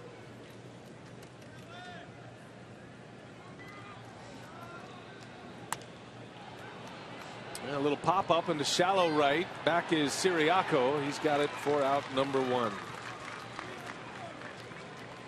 Well, the Brewers were able to get through this game using just 3 relievers: Knebel, Broxton, and Kotz. Kotz would be the only guy who would be down tomorrow, so that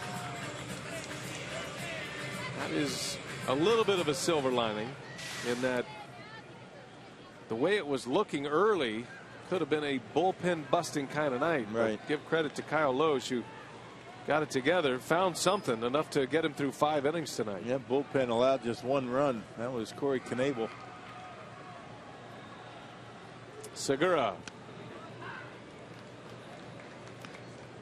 Braves have a 33-2 record when they have the lead going into the 9th inning. Just those 2 blown saves by Grilli. Need a man on.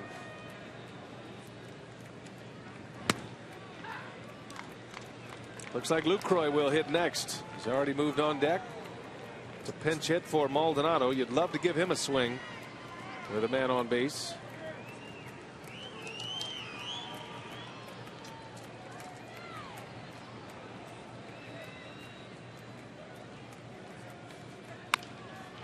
Little chopper out to short. Simmons will wind it up. The throw is in time. Boy, he can make up some ground with that arm. Wow. Yeah, when he gets rid of it quickly. Yeah, right on the money. 3 errors at shortstop at this point in the season. He plays every day. So the chance for Jonathan Lucroy coming up with 2 outs.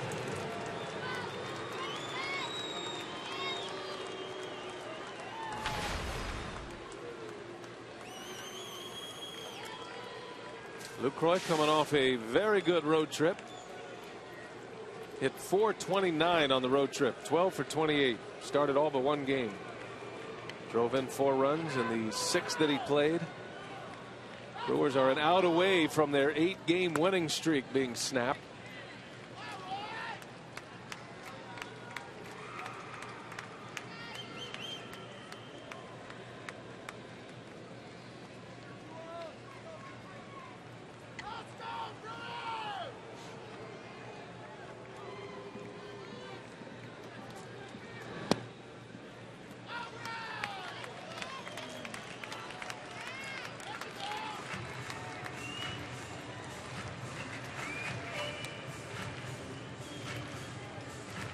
Grilli's 2 blown saves coming at home. He's perfect on the road this year. 11 for 11. Strike. 2-1.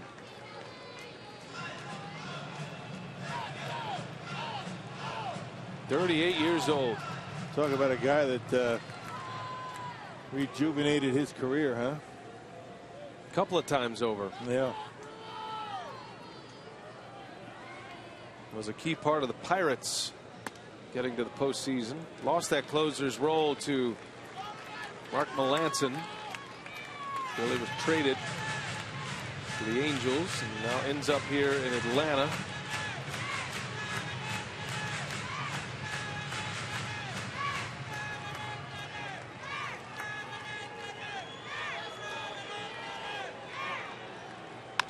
Lucroy up the middle, ranging over is Siriaco. The throw is in time, and the Braves win. The Brewers' winning streak is snapped at 8. Freddie Gonzalez and the Braves have now won 6 of their last 8. And they are a game under 500. They're within 5 of division leader Washington. 5-3 Braves win. Whistler, the rookie, picks up his 3rd win. Grilly his 23rd save. Kyle Lohse drops to 5-10. Send it out to Craig. He's standing by. It's time for Brewers Live. Take it away, Craig. Okay, BA, thanks very much. We will hear from the manager, Craig.